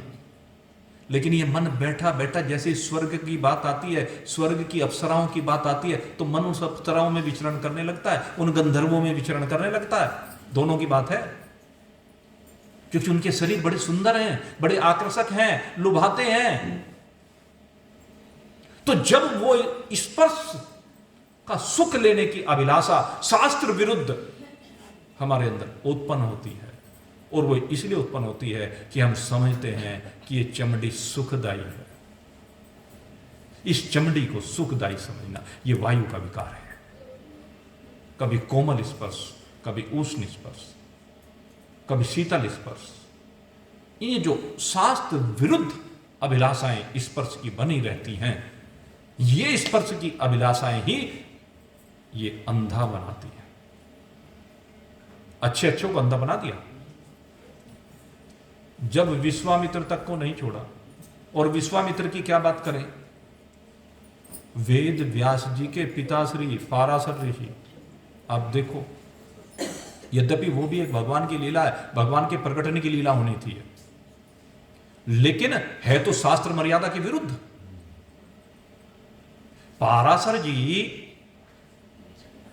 यमुना को पार करना चाह रहे हैं, और यमुना को पार करने के लिए वो जो मल्लाह नाव लगाए हुए था, आज वो नाव नहीं लगाई उसने। पाराशर जी उसकी झोपड़ी पर गए और झोपड़ी पर जाकर कहा कि मुझे यमुना को पार करना है। यद्यपि पाराशर ऋषि इतने सिद्ध हैं, अभी आपको उनकी सिद्धि का पता चल जाएगा, उनकी शक्ति का पता चल जाएगा, इतने सिद्ध हैं, वो चाहते तो यमुना को वैसे भी पार कर सकते थे। लेकिन सामान्यतः ऋषि मुनि अपनी सिद्धियों का प्रयोग नहीं करते। हम लोग क्या है कि कभी कभी कोई सिद्ध पुरुष हमें दिखाई दे जाए, क्या है कि योग दर्शन जिन्होंने अध्ययन किया है, जो योगियों के संग में रहे हैं, उनको मालूम है जब हम योगिक क्रियाएं करते हैं, अष्टांग योग, यम, नियम, प्राणायाम, प्रत्याहार, धारणा, ध्यान, समाधि और आसन, बीच में रह गया, यम, नियम, आसन, प्राणायाम, प्रत्याहार, धारणा, ध्यान, समाधि, ये योग के 8 अंग हैं। इन 8 अंगों में से एक एक अंग की जब एक एक नियम की जब शुद्धि होती चली जाती है, उसका आप पालन करने लगते हैं, तो आपके अंदर सिद्धियां आनी प्रारंभ हो जाती है। और ये कोई विशेष बात नहीं है किसी के अंदर भी। किसी के मन की बात जान लेना ये बहुत सामान्य सी बात है। मैं आपको बताऊं किसके मन में, तेरे मन में क्या है, तो आज कहे तो मैं बता दूं, ये गाना सुना है ना, तो ये वो एक फिल्म में का गाना है, लेकिन वो जो फिल्म का गाना है ये महान पुरुषों के लिए एक बहुत सामान्य सी बात है। लेकिन योग दर्शन कहता है कि जिसको ये सिद्धि मिल जाती है और वो इस सिद्धि को चमत्कार के रूप में भक्तों को दिखाने लगता है, तो वो सिद्धि टिकती नहीं है, उससे उसका तप क्षीण होता चला जाता है। हम तो लगता है कि ये बड़ा चमत्कारी है। एक बार हमारे गुरुजी के पास एक महात्मा आया, मुझे घटना सुना रहे थे महाराज जी। एक महात्मा आया और वो महाराज जी का पुराना परिचित था। जिस समय महाराज जी ने संन्यास लिया 18-19 साल की अवस्था में, तो उनका उस समय का परिचित था। तो हमारे महाराज जी तो भाई वेदांत के मार्ग पर आगे बढ़ गए और वो योग के मार्ग पर आगे बढ़ गया। और फिर महाराज जी बता रहे थे, कहने लगे भाई 25-30 साल के बाद उसका पुनः मिलन हुआ। मिल गया एक दिन अचानक, महाराज जी के पास आया ऋषिकेश, और महाराज जी के पास आकर कहने लगे भाई बड़े दिनों मुलाकात हुई, कहो क्या हाल चाल है। कहने लगे हाल चाल बहुत बढ़िया है। कहने लगे अच्छा बताओ क्या क्या किया है। भाई जब दो साथी मिलते हैं तो आपस में इस तरह की चर्चा चल जाती है। तो महाराज जी ने, भाई मैं तो आनंद में हूँ, आनंद ही आनंद है यहाँ तो, अब कहीं कोई लगाव नहीं, कहीं कोई आसक्ति नहीं, कहीं कोई चिपकाव नहीं, सदा परमानंद में मग्न रहते हैं। अच्छा तू बता तूने क्या किया। कहने लगे कि मैंने बस बड़ी साधना की और बड़ी साधना करने के बाद मुझे सिद्धि मिल गई। कहने लगे कौन सी सिद्धि मिली भाई तू ये बता। कहने लगे जो गंगा जी है ना ऋषिकेश में, कहने लगे मैं इससे चल करके पार कर देता हूं, इसको चल करके पार कर देता हूं। कहने कितने साल लगे। कहने जी 25 साल लगे। कहने पागल बुद्धिहीन। महाराज जी ने कहा तेरे से बड़ा पागल कोई हो सकता है। कहले 2 आने की सिद्धि को पाने के लिए 25 साल खराब कर दिए। अपने 25 साल जीवन के इस बात के लिए लगा दिए, अरे 2 आने दो नाव वाले को और गंगा जी से पार हो जाओ। क्या मिल रहा है सिद्धि से तुझे? परमात्मा मिल गए। विचार कर, तूने किसी के मन की बात जान ली, तूने आकाश में चलना सीख लिया, तूने यहीं बैठे बैठे किसी का धन देखना सीख लिया है? तूने यहीं बैठे बैठे सबको कौन अपने घर में क्या कर रहा है ये देख लिया। क्या मिला तुझे? इससे तेरा भला क्या हुआ? इस मार्ग पर इतना अपना जीवन तूने व्यर्थ गंवा दिया। महाराज जी ने बहुत उसको समझाया, कहले यूं ही जीवन निरर्थक गंवा दिया।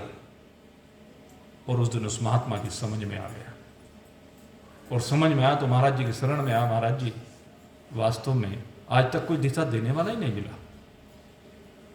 आपको तो दिशा देने वाले अवधूत चंदन देव जी मिल गए,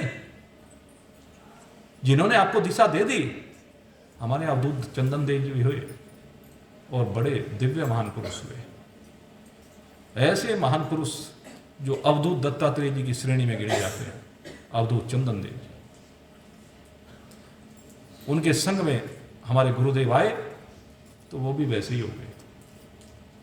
लेकिन वो महात्मा भटकता रहा, पता नहीं किस किस के पास भटकता रहा। हम भी तो भटक जाते हैं ना, जरा सा प्रलोभन मिल गया, हाँ फलाना आया है, चलो भाई मिल के आए।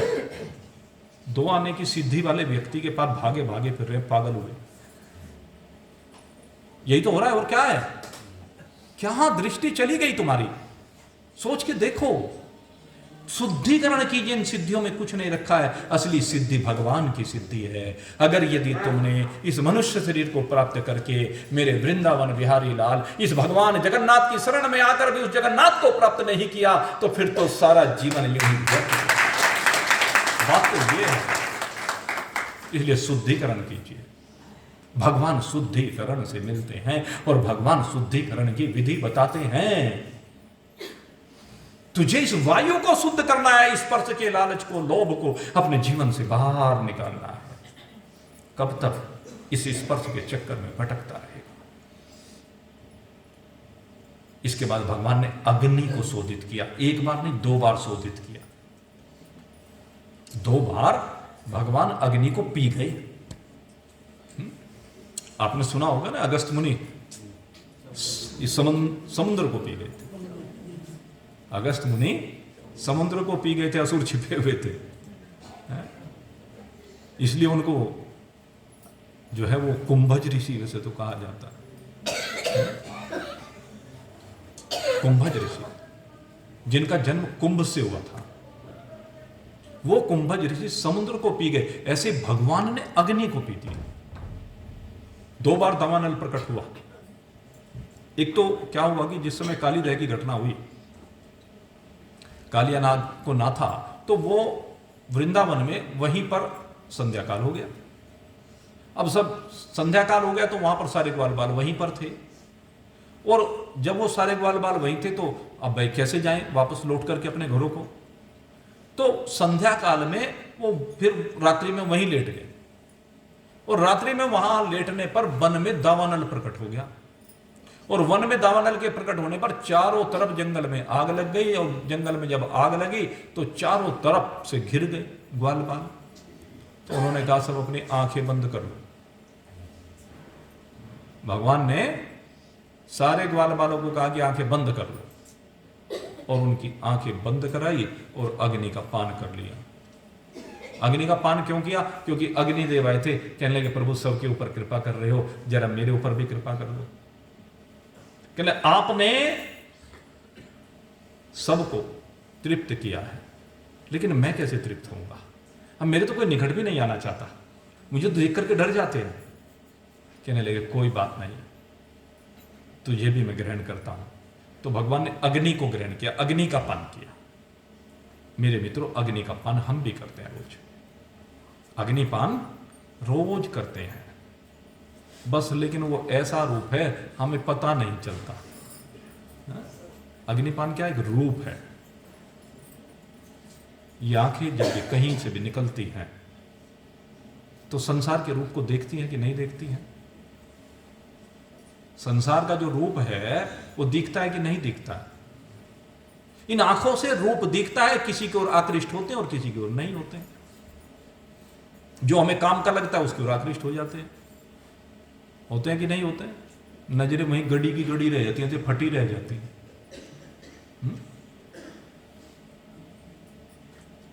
ये हमारे लाला जी अब की बार पहले ही बात करके आए, जब उन कहने लगे अब की बार रोजाना सुबह ही समुद्र पर चला करेंगे।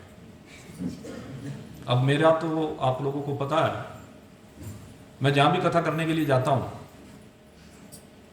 तो जिस दिन पहले दिन आता हूं उस दिन भगवान के दर्शन करने के लिए जाता हूं, और फिर उसके बाद में एक आध दिन पहले भगवान का धन्यवाद करने जाता हूं। 2 बार मैं बस उस मंदिर में जाता हूं और मैं कहीं नहीं जाता। आपको पता है, किसी भी तीर्थ पर चला जाओ। लेकिन ये लाला जी बैब की बात सुबह चला करेंगे। अब समंदर को एक बार देख लिया, 2 बार देख लिया, 4 बार देख लिया, क्या देख रहे है क्या समंदर में? क्या आपको नहीं पता कि जल भरा हुआ था? क्या आपको नहीं पता कि इसमें लहरें उठ रही हैं? क्या आपको नहीं पता कि इसमें फेन बुदबुदे उठते हैं? क्या आपको यही नहीं पता कि लहरें कभी भयंकर हो जाती हैं, कभी शांत सी हो जाती हैं? किसको नहीं पता? रोज वही रूप, उसके अलावा है क्या? पहाड़ों को देखने जाते हो, रोज वही पहाड़ जो के तो हैं। समुंदर में आप रह नहीं सकते, समंदर को दूर से देखते हैं। पहाड़ों पर आप जाते हैं, उसका सौंदर्य आपको अपनी ओर खींचता है। पहाड़ों पे चढ़ नहीं सकते, पहाड़ों पे बैठ नहीं सकते। बैठते हो क्या पहाड़ों पे जाके? वहां वही कंकर पत्थर पड़े रहते हैं, बैठने की जगह मिलती नहीं है। बागीचों में जाते हैं, कोई बागीचों में बैठने नहीं देता, अरे खराब हो जाएगी घास, फूल को हाथ मत लगा देना। इन रूप सौंदर्य को, संसार के नजारों को हमारे देखने की जो अंदर अभिलाषा, अंदर मन में बैठा है ना, तो अंदर बैठा हुआ जो आकर्षण है, उस आकर्षण को खत्म करना। अगर अग्नि का शुद्धिकरण करना है तो अग्नि का शुद्धिकरण यही है। भगवान ने यह शुद्धिकरण किया है कि किसी भी रूप को देखने की अंदर अभिलाषा ना रहे। लेकिन जब सड़क पर चलेंगे, कहीं भी जाएंगे, तो रूप तो दिखाई देगा, क्योंकि आंखें हैं तो आंखों का धर्म है दृश्य को देखना। दृश्य दिखेगा, दिखने दो। दृश्य दिखने के बाद वो आपके हृदय को प्रभावित ना कर पाए, आपके चित्त में चंचलता उत्पन्न ना कर पाए, ये अग्नि के ऊपर विजय है। संसार का कोई भी रूप सौंदर्य, चाहे स्वर्ग की कितनी सुंदर सुंदर अप्सराएं हों, चाहे स्वर्ग के कितने सुंदर सुंदर देवता हों, देव गंधर्व हों, या पांचों भूतों के नजारे हों संसार में, उनमें कुछ भी हो, कोई भी रूप आपको अपनी ओर आकर्षित ना कर सके, कोई भी रूप आपके मन को लुभा ना सके। कोई भी धन का रूप, धन के अनेक रूप हैं, जमीन जायदाद, मकान, दुकान, फैक्ट्री, रुपया, पैसा, वस्त्र, आभूषण, कहने लगे इनको देखने की अभिलाषा भी ना हो, अंदर अभिलाषा ना हो। प्रारब्ध वश जो चक्र चल रहा है, चलने दें। उसके दृष्टा तो हैं आप, लेकिन असंग है। दृष्टा हैं लेकिन असंगता है, चिपकाव नहीं। ये है अग्नि पर विजय। अग्नि पर विजय इस प्रकार से प्राप्त की जाती है। फिर रस की बात है।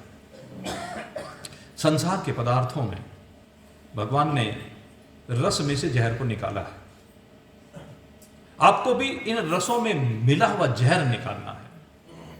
जहर क्या है? जहर ये है कि फलानी वस्तु इतनी स्वादिष्ट है कि हम रोज उसे खाना चाहते हैं। किसी का रसगुल्ला खाने का मन रहता है, किसी का चाट पकौड़ी खाने का मन रहता है, किसी का पनीर खाने का मन रहता है, किसी का मिठाई। देखो इन्हें लाला जी को तो गोलगप्पे याद होंगे। यहाँ पता नहीं गोलगप्पे कहते हैं, पानी पूरी कहते हैं, क्या रस या पानी पतासे कहते हैं, पता नहीं, जो भी कहते हैं, क्योंकि अलग अलग जगह पर जब हम जाते हैं तो अलग अलग नाम सुनने को मिलते हैं। और भाई हम इन्हें लाला जी जब भी हमारे साथ जाते हैं तो इनको हम ये प्रयास रहता है कि कहीं ना कहीं गोलगप्पे जरूर खिलवाए जाए, वो इनकी पसंदीदा आइटम है। तो ये रस की बात है। जितने भी ये रस हैं, है क्या? अरे प्रकृति ने इस शरीर के निर्वाह के लिए कुछ पदार्थ परोसे हैं, उनका संगम है। उन पदार्थों का संगम ही तो है, चाहे वो सब्जियों के रूप में हो, चाहे वो दूध के रूप में हो, दूध से बनने वाले पदार्थ हों, अन्न से बनने वाले पदार्थ हों, सब्जियों से बनने वाले पदार्थ हों, मसालों से बनने वाले पदार्थ। इनके अलावा बताओ क्या है?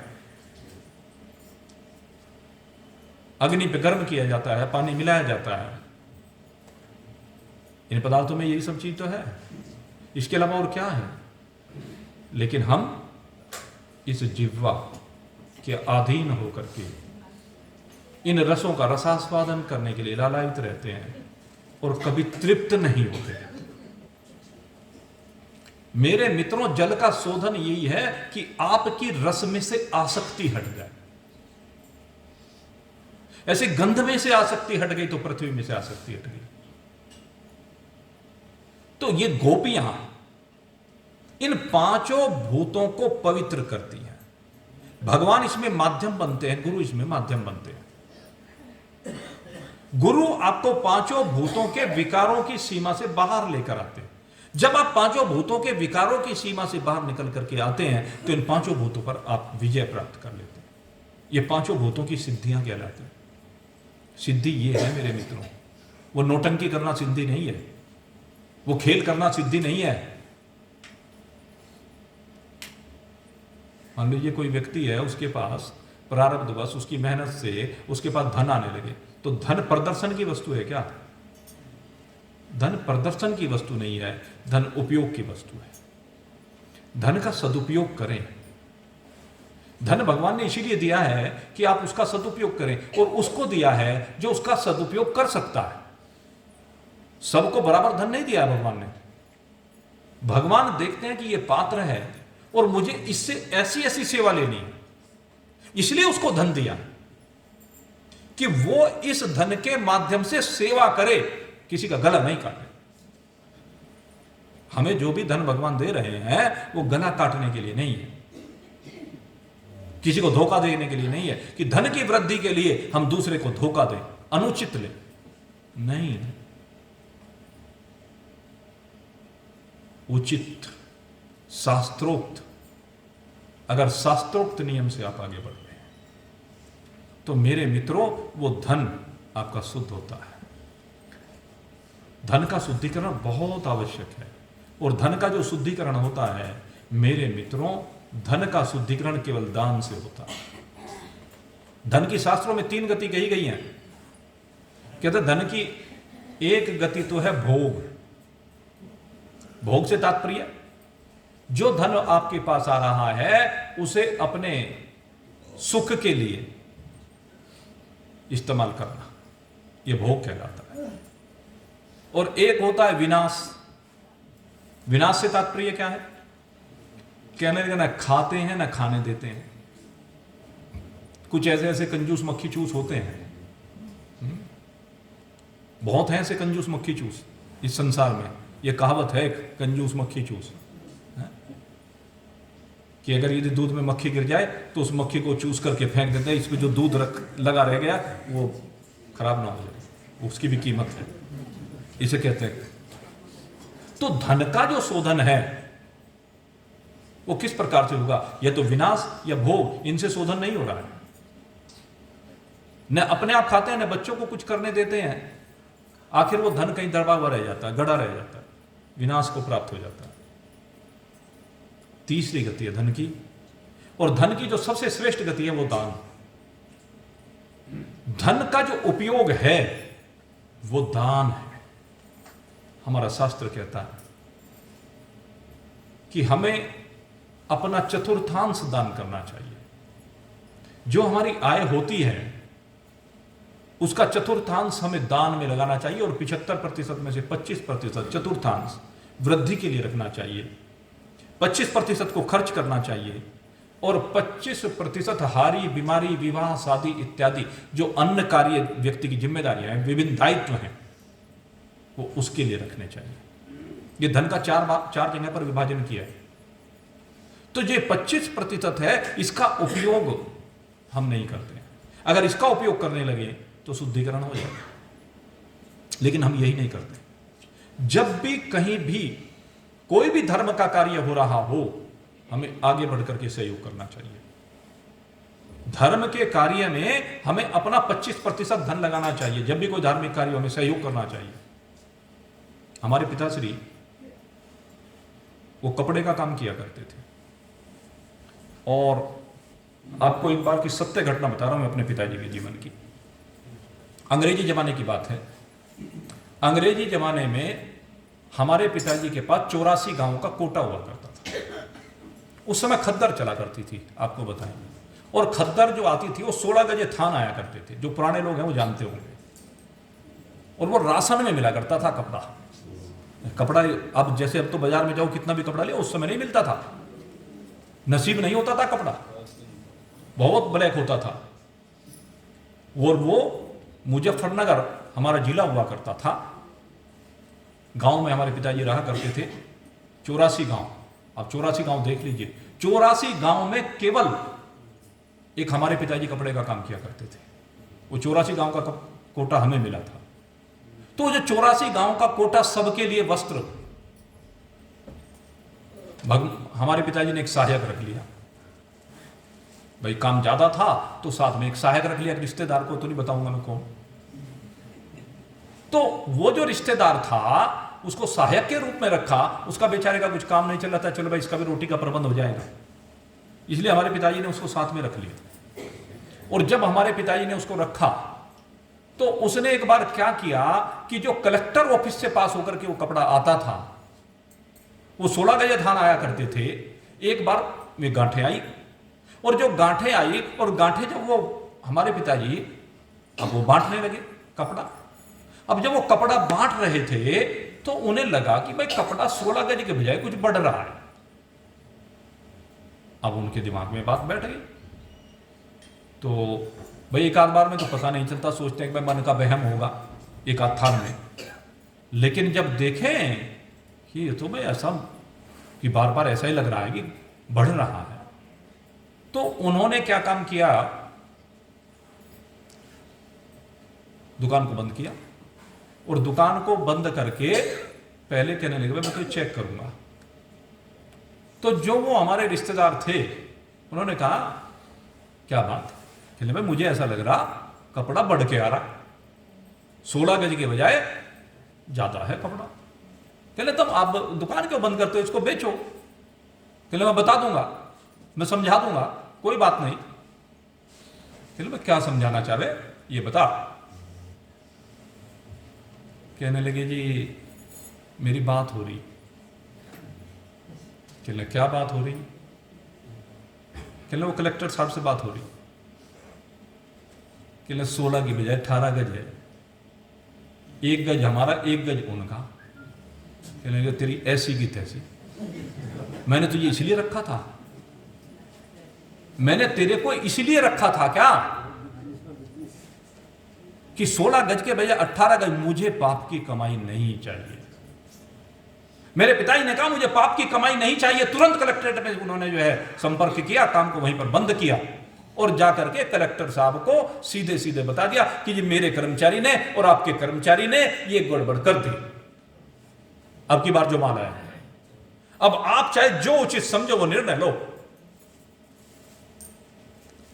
अब कलेक्टर साहब के संज्ञान में जब बात आई, उन्होंने कहा सेठ जी आदमी मैंने बहुत देखे लेकिन आपके जैसा आदमी नहीं देखा, क्योंकि उस समय 2 गज कपड़े की बड़ी कीमत होती थी। किसके पास पैसा होता था उस समय, आनों में बिकता था। खैर हमारे पिताजी ने फिर उसको निकाला, हटाया कि ऐसे बेईमान आदमी को मैं अपने पास नहीं रख सकता। तो हमारे पिताजी एक बात कहा करते थे जब कपड़े का जो व्यापार करते थे, कहने लगे भाई दुकान पे अगर यदि कभी कोई रिश्तेदार आ जाए, कभी कोई रिश्तेदार कपड़ा लेने के लिए आए, कोई मरे हुए व्यक्ति के लिए कपड़ा लेने के लिए आए, कोई धर्म के काम के लिए कपड़ा लेने आए, तो कहने लगे 1 पैसा कभी किसी से मुनाफे का मत लेना।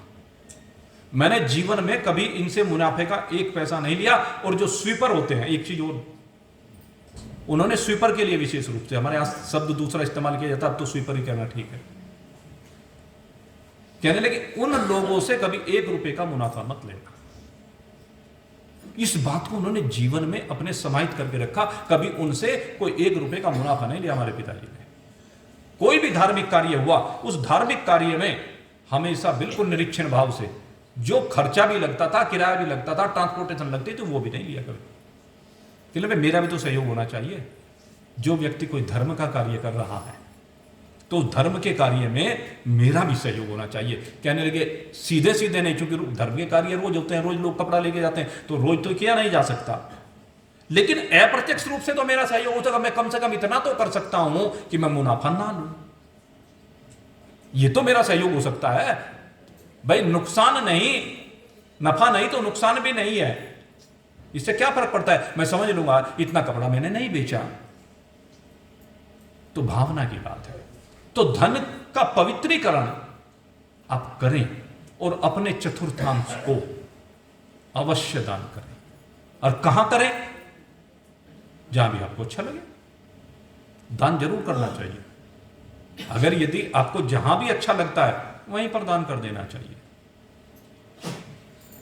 आप गौशाला में जाइए तो गौशाला में दान कराइए, आपको अच्छा लग रहा है कि गौशाला की व्यवस्था के लिए चाहिए। मंदिर में गए, मंदिर की व्यवस्था के लिए चाहिए। और मैं तो बार बार इस बात को तो विशेष रूप से कहता हूं, अगर कोई व्यक्ति कहीं भी जा रहा है अच्छी जगह पर, कभी खाली हाथ ना जाओ। सबसे पहली बात यह है, किसी भी व्यक्ति को एक तो मंदिर में कभी खाली हाथ नहीं जाना चाहिए। एक कभी भी किसी महान पुरुष के दर्शन करने के लिए जाएं, उनके पास खाली हाथ नहीं जाना चाहिए कभी भी।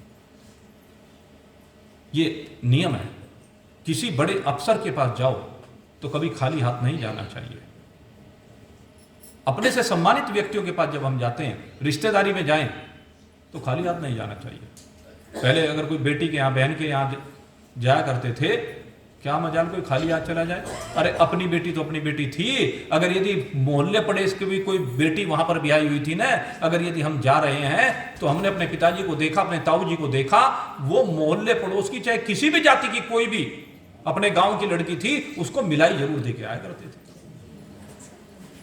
ये भावना होती थी हमें, और इसी वजह से वो लोग कभी परेशान नहीं रहते थे। आज इतनी कमाई कर रहे हैं, उतनी कमाई होने के बाद भी सब परेशान, भागे फिरते हैं, सारे दिन दौड़े फिरते हैं, शांति नहीं, सब्र नहीं, धैर्य नहीं, क्योंकि धन का शुद्धिकरण नहीं कर रहे। समस्या क्या है? हम अपने धन का शुद्धिकरण नहीं कर रहे हैं। जब धन का अर्जन कर रहे हैं तो धन का अर्जन करते हुए निश्चय ही कुछ ना कुछ पाप का धन आ जाता है। ये जो पाप के धन का शोधन है, ये 20-25% दान से हो जाता है। और मैं कहता हूं, शास्त्र तो 25% कहता है, लेकिन कहीं कहीं दशांश भी कहा गया। अरे चल, तू 25% नहीं कर सकता, नहीं तेरे अंदर सामर्थ्य बनती, नहीं तेरा दिल बनता, तो 10% तो कर। तू 10% भी नहीं करता तो 1% ही करने चाहिए, और फल देख लेना।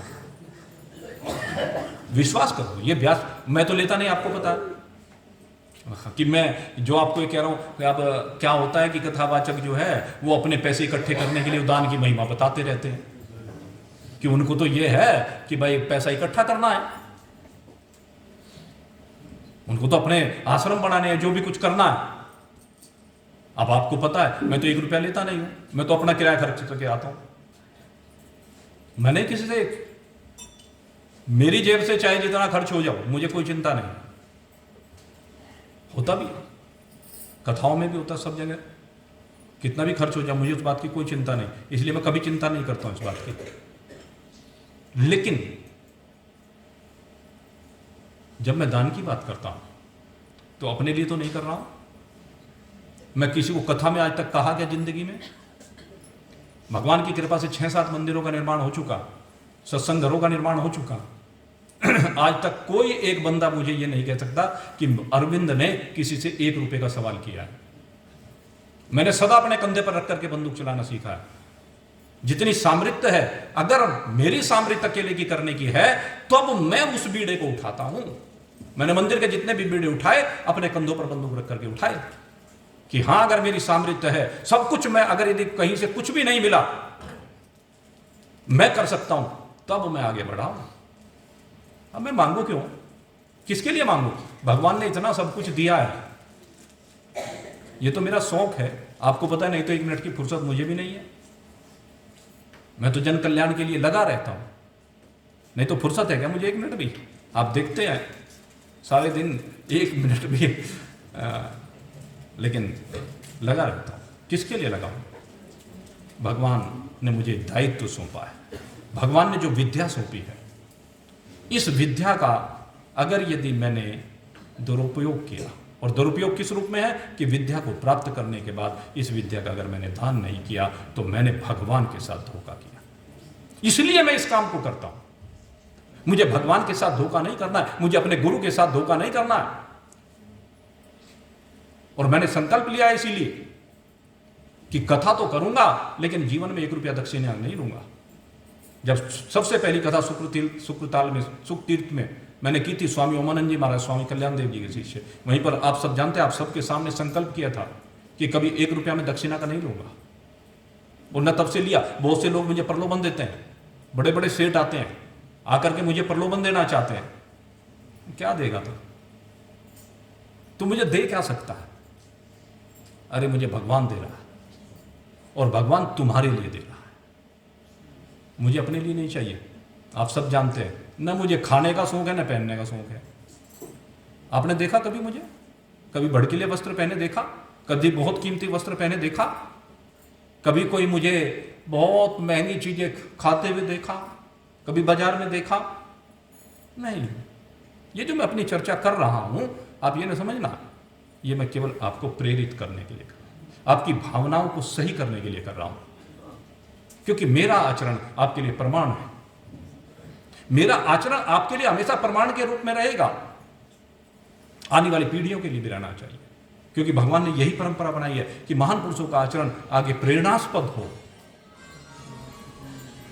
हमें दूसरे को प्रेरणा देनी है, दूसरे का कल्याण करना है। इसलिए मैं कहता हूं धन का शुद्धिकरण करो। यह शुद्धिकरण हुए बिना आप परमात्मा को पा ही नहीं सकते। परमात्मा जब स्वयं आकर के इन भूतों का शुद्धिकरण करते हैं, शब्द स्पर्श रूप रस गंध का शुद्धिकरण करते हैं, तो आपको भी शुद्धिकरण करना पड़ेगा। गोपियों ने यह शुद्धिकरण ही किया, और जब गोपियों ने शुद्धिकरण किया है, तो गोपियों ने शुद्धिकरण करने के बाद इन पांचों भूतों को लय कर दिया है। अब वो गोपियां पंचभूतों की सीमाओं से बाहर निकल गई हैं। अब उन्हें सर्वत्र एक कृष्ण दर्शन होता है। ये जो मैं कथा सुना रहा हूं, ये लीला गोपियों की लीला है। गोपियां शुद्धिकरण कर लेती हैं, और जब गोपियों ने शुद्धिकरण किया है, चिंतन करना, तभी उन्हें सर्वत्र भगवत दर्शन, हर समय उनका चित्त भगवतमय हुआ, और इस भगवतमय चित्त के कारण ही भगवान के चित्त में भी गोपियां बस गई। हमारे चित्त में भगवान बसे, बहुत अच्छी बात है, लेकिन भगवान के चित्त में हम बस जाएंगे, ये तो सोने में सुहागा है। एक दृष्टांत आता है। एक बार की बात है, वो नारद मुनि एक बार साकेत लोक में गए, भगवान के लोक में, वैकुंठ में कह लीजिए। तो वहां जब भगवान के लोक में गए नारद मुनि, तो वहां क्या देखा कि एक बाहर एक रजिस्टर रखा हुआ था। नारद मुनि ने उस रजिस्टर को देखा, और रजिस्टर देखकर कहने लगे, पहले तो कभी रजिस्टर देखा नहीं, अब ये कैसा रजिस्टर रखा है। तो रजिस्टर को देखा उलट पलट के, क्या देखा कि वहां तो भक्तों के नाम लिखे हुए, बहुत सारे भक्तों के नाम लिखे हुए हैं। अब भक्तों के नाम देखने लगे, अलट पलट करके नाम देखने लगे। जब काफी समय में नाम देख लिए, बड़ा चित्तानंदित हुआ, कहने लगे वाह, ये तो भगवान ने बहुत बढ़िया काम किया कि सारे भक्तों का नाम इसमें लिखा हुआ है, उनकी महिमा लिखी हुई है। जैसे भागवत में सारे भक्तों की महिमा लिखी है, भगवान के 24 अवतारों की कथा आती है, तो उसमें भक्तों की महिमा है ना। तो वैसे ही उसमें वो लिखा हुआ था, और जब वो लिखा हुआ था, वो देखा नारद मुनि ने, तो उसको देखने पर नारद मुनि का भाव बना। उसने वहां पार्षदों से पूछा, भाई ये रजिस्टर तैयार किया है, कैसा है ये रजिस्टर? कहने में भगवान ने ये भक्तों के लिए रजिस्टर, भक्तों का नाम का रजिस्टर तैयार किया है, इसलिए तैयार किया है कि जो भी आए वो इन भक्तों की महिमा को देख ले, जान ले, स्मरण कर ले, और कभी कभी भगवान भी देख लेते हैं, भाई देखे मेरे कौन कौन से भक्त, याद कर लेते हैं। तो ऐसी भगवान की भी इच्छा रहती है, इसलिए उन्होंने कहा भाई चलो एक पूरा बायोडाटा बना दिया सब भक्तों का। अब वो देखते गए, और देखने के बाद उनका दिमाग घूम गया नारद जी का, और दिमाग घूमने पर विचार किया, और विचार क्या किया, इसका नाम क्यों नहीं है? एक भक्त जिसका नाम उसमें दिखा नहीं, और जब उसका नाम नहीं दिखा तो वैकुंठ में नहीं गए, भगवान के पास नहीं गए। देखो सबसे बड़ी बात, आए तो थे नारद जी वैकुंठ के लिए, भगवान के दर्शन करने के लिए, और भगवान के दर्शन ना करके उस रजिस्टर में उलझ गए, और रजिस्टर में उलझ करके अब वैकुंठ से सीधे मृत्यु लोक में आ लिए। और मृत्यु लोक में कहां है? जहां एक नाथ जी कथा कर रहे थे, हमारे एक बड़े दिव्य संत, बहुत उच्च कोटि के संत हुए एक नाथ जी, और वो राम कथा कर रहे थे। अब आपको पता है कि जहां भी राम कथा होती है, तो आप सब जानते हैं राम कथा में हनुमान जी जरूर आते हैं। जैसे जब कहीं भी भागवत कथा होती है, तो वहां पर उद्धव जी जरूर आते हैं। उद्धव जी हर कथा में अवश्य में आकर के विराजमान होते हैं, क्योंकि जैसे हनुमान जी रामचरित सुनिबे को रसिया, राम लखन सीता मन बसिया। जैसे हनुमान जी की प्रकृति है, सेम उद्धव जी की प्रकृति है। उद्धव जी कृष्ण प्रेमी है और भगवान कृष्ण से इतना प्रेम करते हैं कि जहां भी भगवान कृष्ण की कथाओं का गायन होता है वहां उद्धव जी जरूर जाते हैं। वो हम नहीं देख पाते, वो किसी कोने में बैठे होंगे हनुमान जी की तरह, बूढ़े बन करके, संत बन करके, भक्त बन करके। एकनाथ जी की सभा में भी ये बूढ़े बन करके पीछे बैठ गए और हनुमान जी जब बैठे हुए थे तो नारद जी देखने लगे कहाँ है कहाँ है कहाँ है, और देखा पीछे कोने में एक बूढ़े बुजुर्ग आदमी दिखाई दिए, चुपचाप वहीं पहुंच गए और वहीं जाकर के, जैसे कोई कथा में बैठा और कोई बाहर से आए और उसे किसी से अपने से मिलना हो, बस कथा को भी डिस्टर्ब करेंगे, उसको भी डिस्टर्ब करेंगे। धैर्य नहीं रखते कि अभी कथा पूरी होने वाली है, लेकिन बीच में आके विक्षेप जरूर करना। ये सोच है, ये नहीं सोचते कि जो कथा हो रही है तुम पाप के पात्र बन रहे हो। अगर यदि बाद में आए हो तो चुपचाप आके पीछे बैठ जाओ जहां स्थान दिखाई दे। कथा को क्यों डिस्टर्ब कर रहे हो? बोलते हुए क्यों आ रहे हो? आगे आकर के व्यासपीठ पर नमन क्यों कर रहे हो?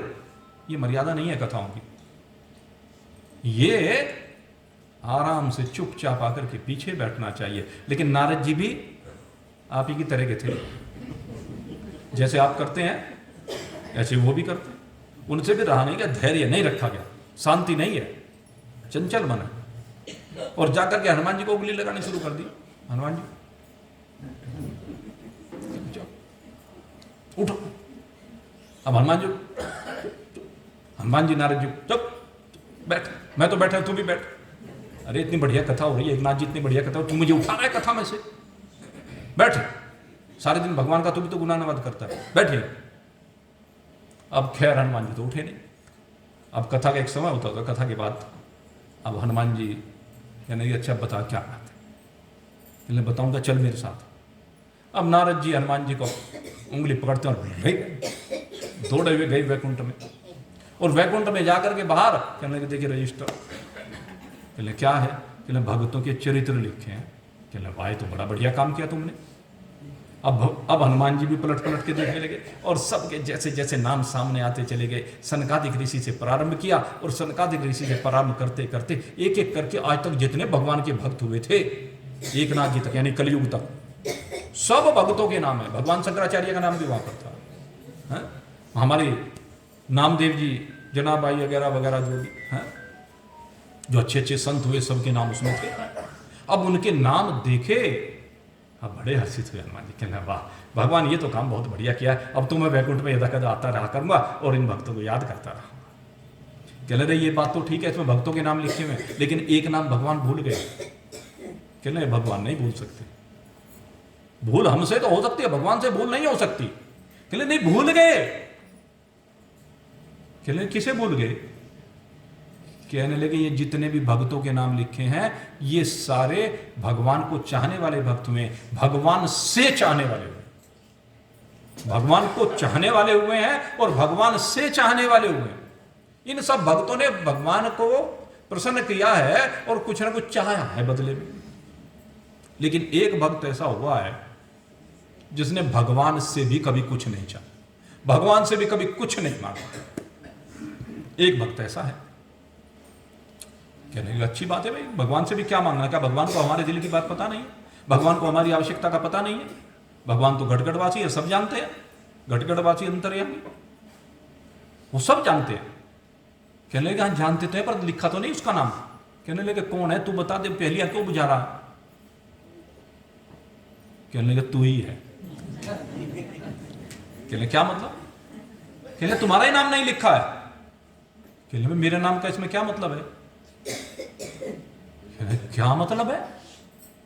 अरे तुम ही तो हो जो राम काज करिबे को आतुर, जो सदा राम का काज करने के लिए आतुर रहे हो। राम भक्तों का काम करे ये सामान्य बात है, लेकिन भक्त वो है जो भगवान का काज करे, और उससे बड़ा भक्त कोई हो नहीं सकता।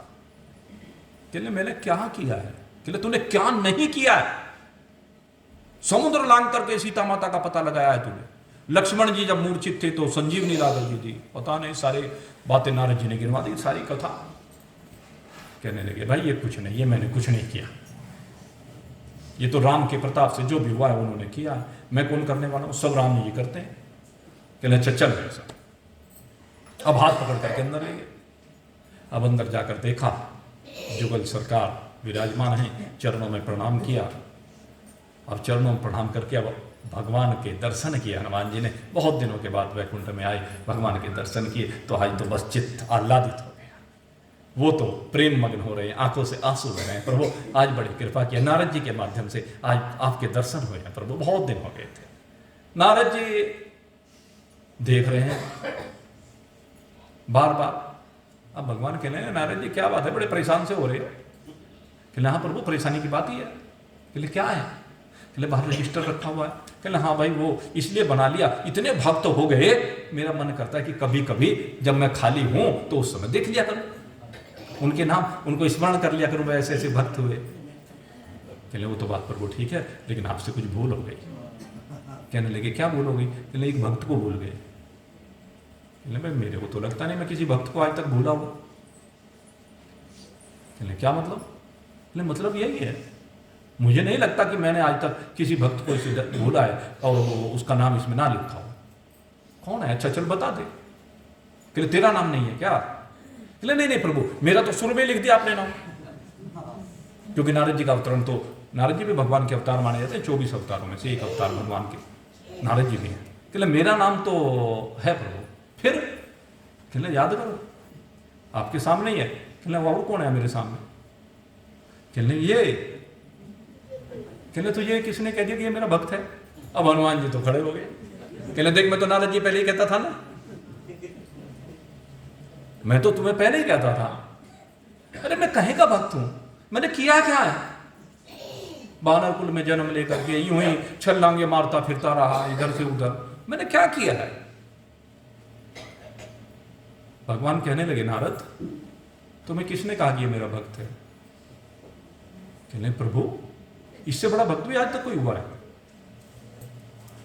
कहने लगे इतने भक्त हुए हैं, ये मेरा भक्त नहीं है। कहने फिर क्या है। कहने लगे मैंने भक्तों की डायरी बनाई है, उन भक्तों की डायरी बनाई है जिन्होंने भक्ति की है और भक्ति करके मुझे प्राप्त किया है, लेकिन ये मेरा भक्त नहीं है। अरे ये तो वो है जिसका नाम डायरी में नहीं लिखा जा सकता है, क्योंकि ये वो है जिसका मैं भक्त हूँ, और जिसका मैं भक्त हूँ वो मेरे दिल में बसता है, वो मेरे दिल में बसता है। तो मेरे मित्रों ये गोपियाँ भगवान के दिल में बसती हैं, ये भगवान के हृदय में बैठी हुई हैं। इनके प्रेम का संचार भगवान के हृदय में होता है, क्योंकि इन्होंने शुद्धिकरण किया है, और शुद्धिकरण करके इनका चित्त अब भगवत में हो गया है। ये है परोक्ष ज्ञान की पराकाष्ठा, और परोक्ष ज्ञान की पराकाष्ठा होने के बाद अब होता है अपरोक्ष ज्ञान, और ये अपरोक्ष ज्ञान इन गोपियों को होता है। और वो कैसे होता है, ये है रासलीला। रासलीला अपरोक्ष ज्ञान की पराकाष्ठा की लीला है, और इस रासलीला के प्रसंग को कल प्रातःकालीन सत्र में आपके सामने रखेंगे। समय तो हो गया ना, तो कल केवल प्रातःकालीन सभा होगी। मैंने आपसे पहले बताया था, कल प्रातःकालीन सभा में 10 बजे से 12 बजे तक फिर आपके सामने होंगे। साय के सत्र का कल अवकाश रहेगा। आपको जो भी कार्य करना है कर लीजिए, क्योंकि परसों तो भाई फिर अपने लोग को सुधारना है, तो कोई बात नहीं, अब और मेहनत कीजिए। कल भी मेहनत कीजिए, परसों भी मेहनत कीजिए, हम भी मेहनत करेंगे। कल इस अप्रोक्ष ज्ञान को, अप्रोक्ष ज्ञान अहम ब्रह्मास्मि, इस ज्ञान में विराजमान करने का, होने का प्रयास किया जाएगा। आगे जैसी भगवत इच्छा। आप सबके लिए बहुत बहुत शुभकामना करते हुए यहीं पर विश्राम। बोलिए सच्चिदानंद भगवान की।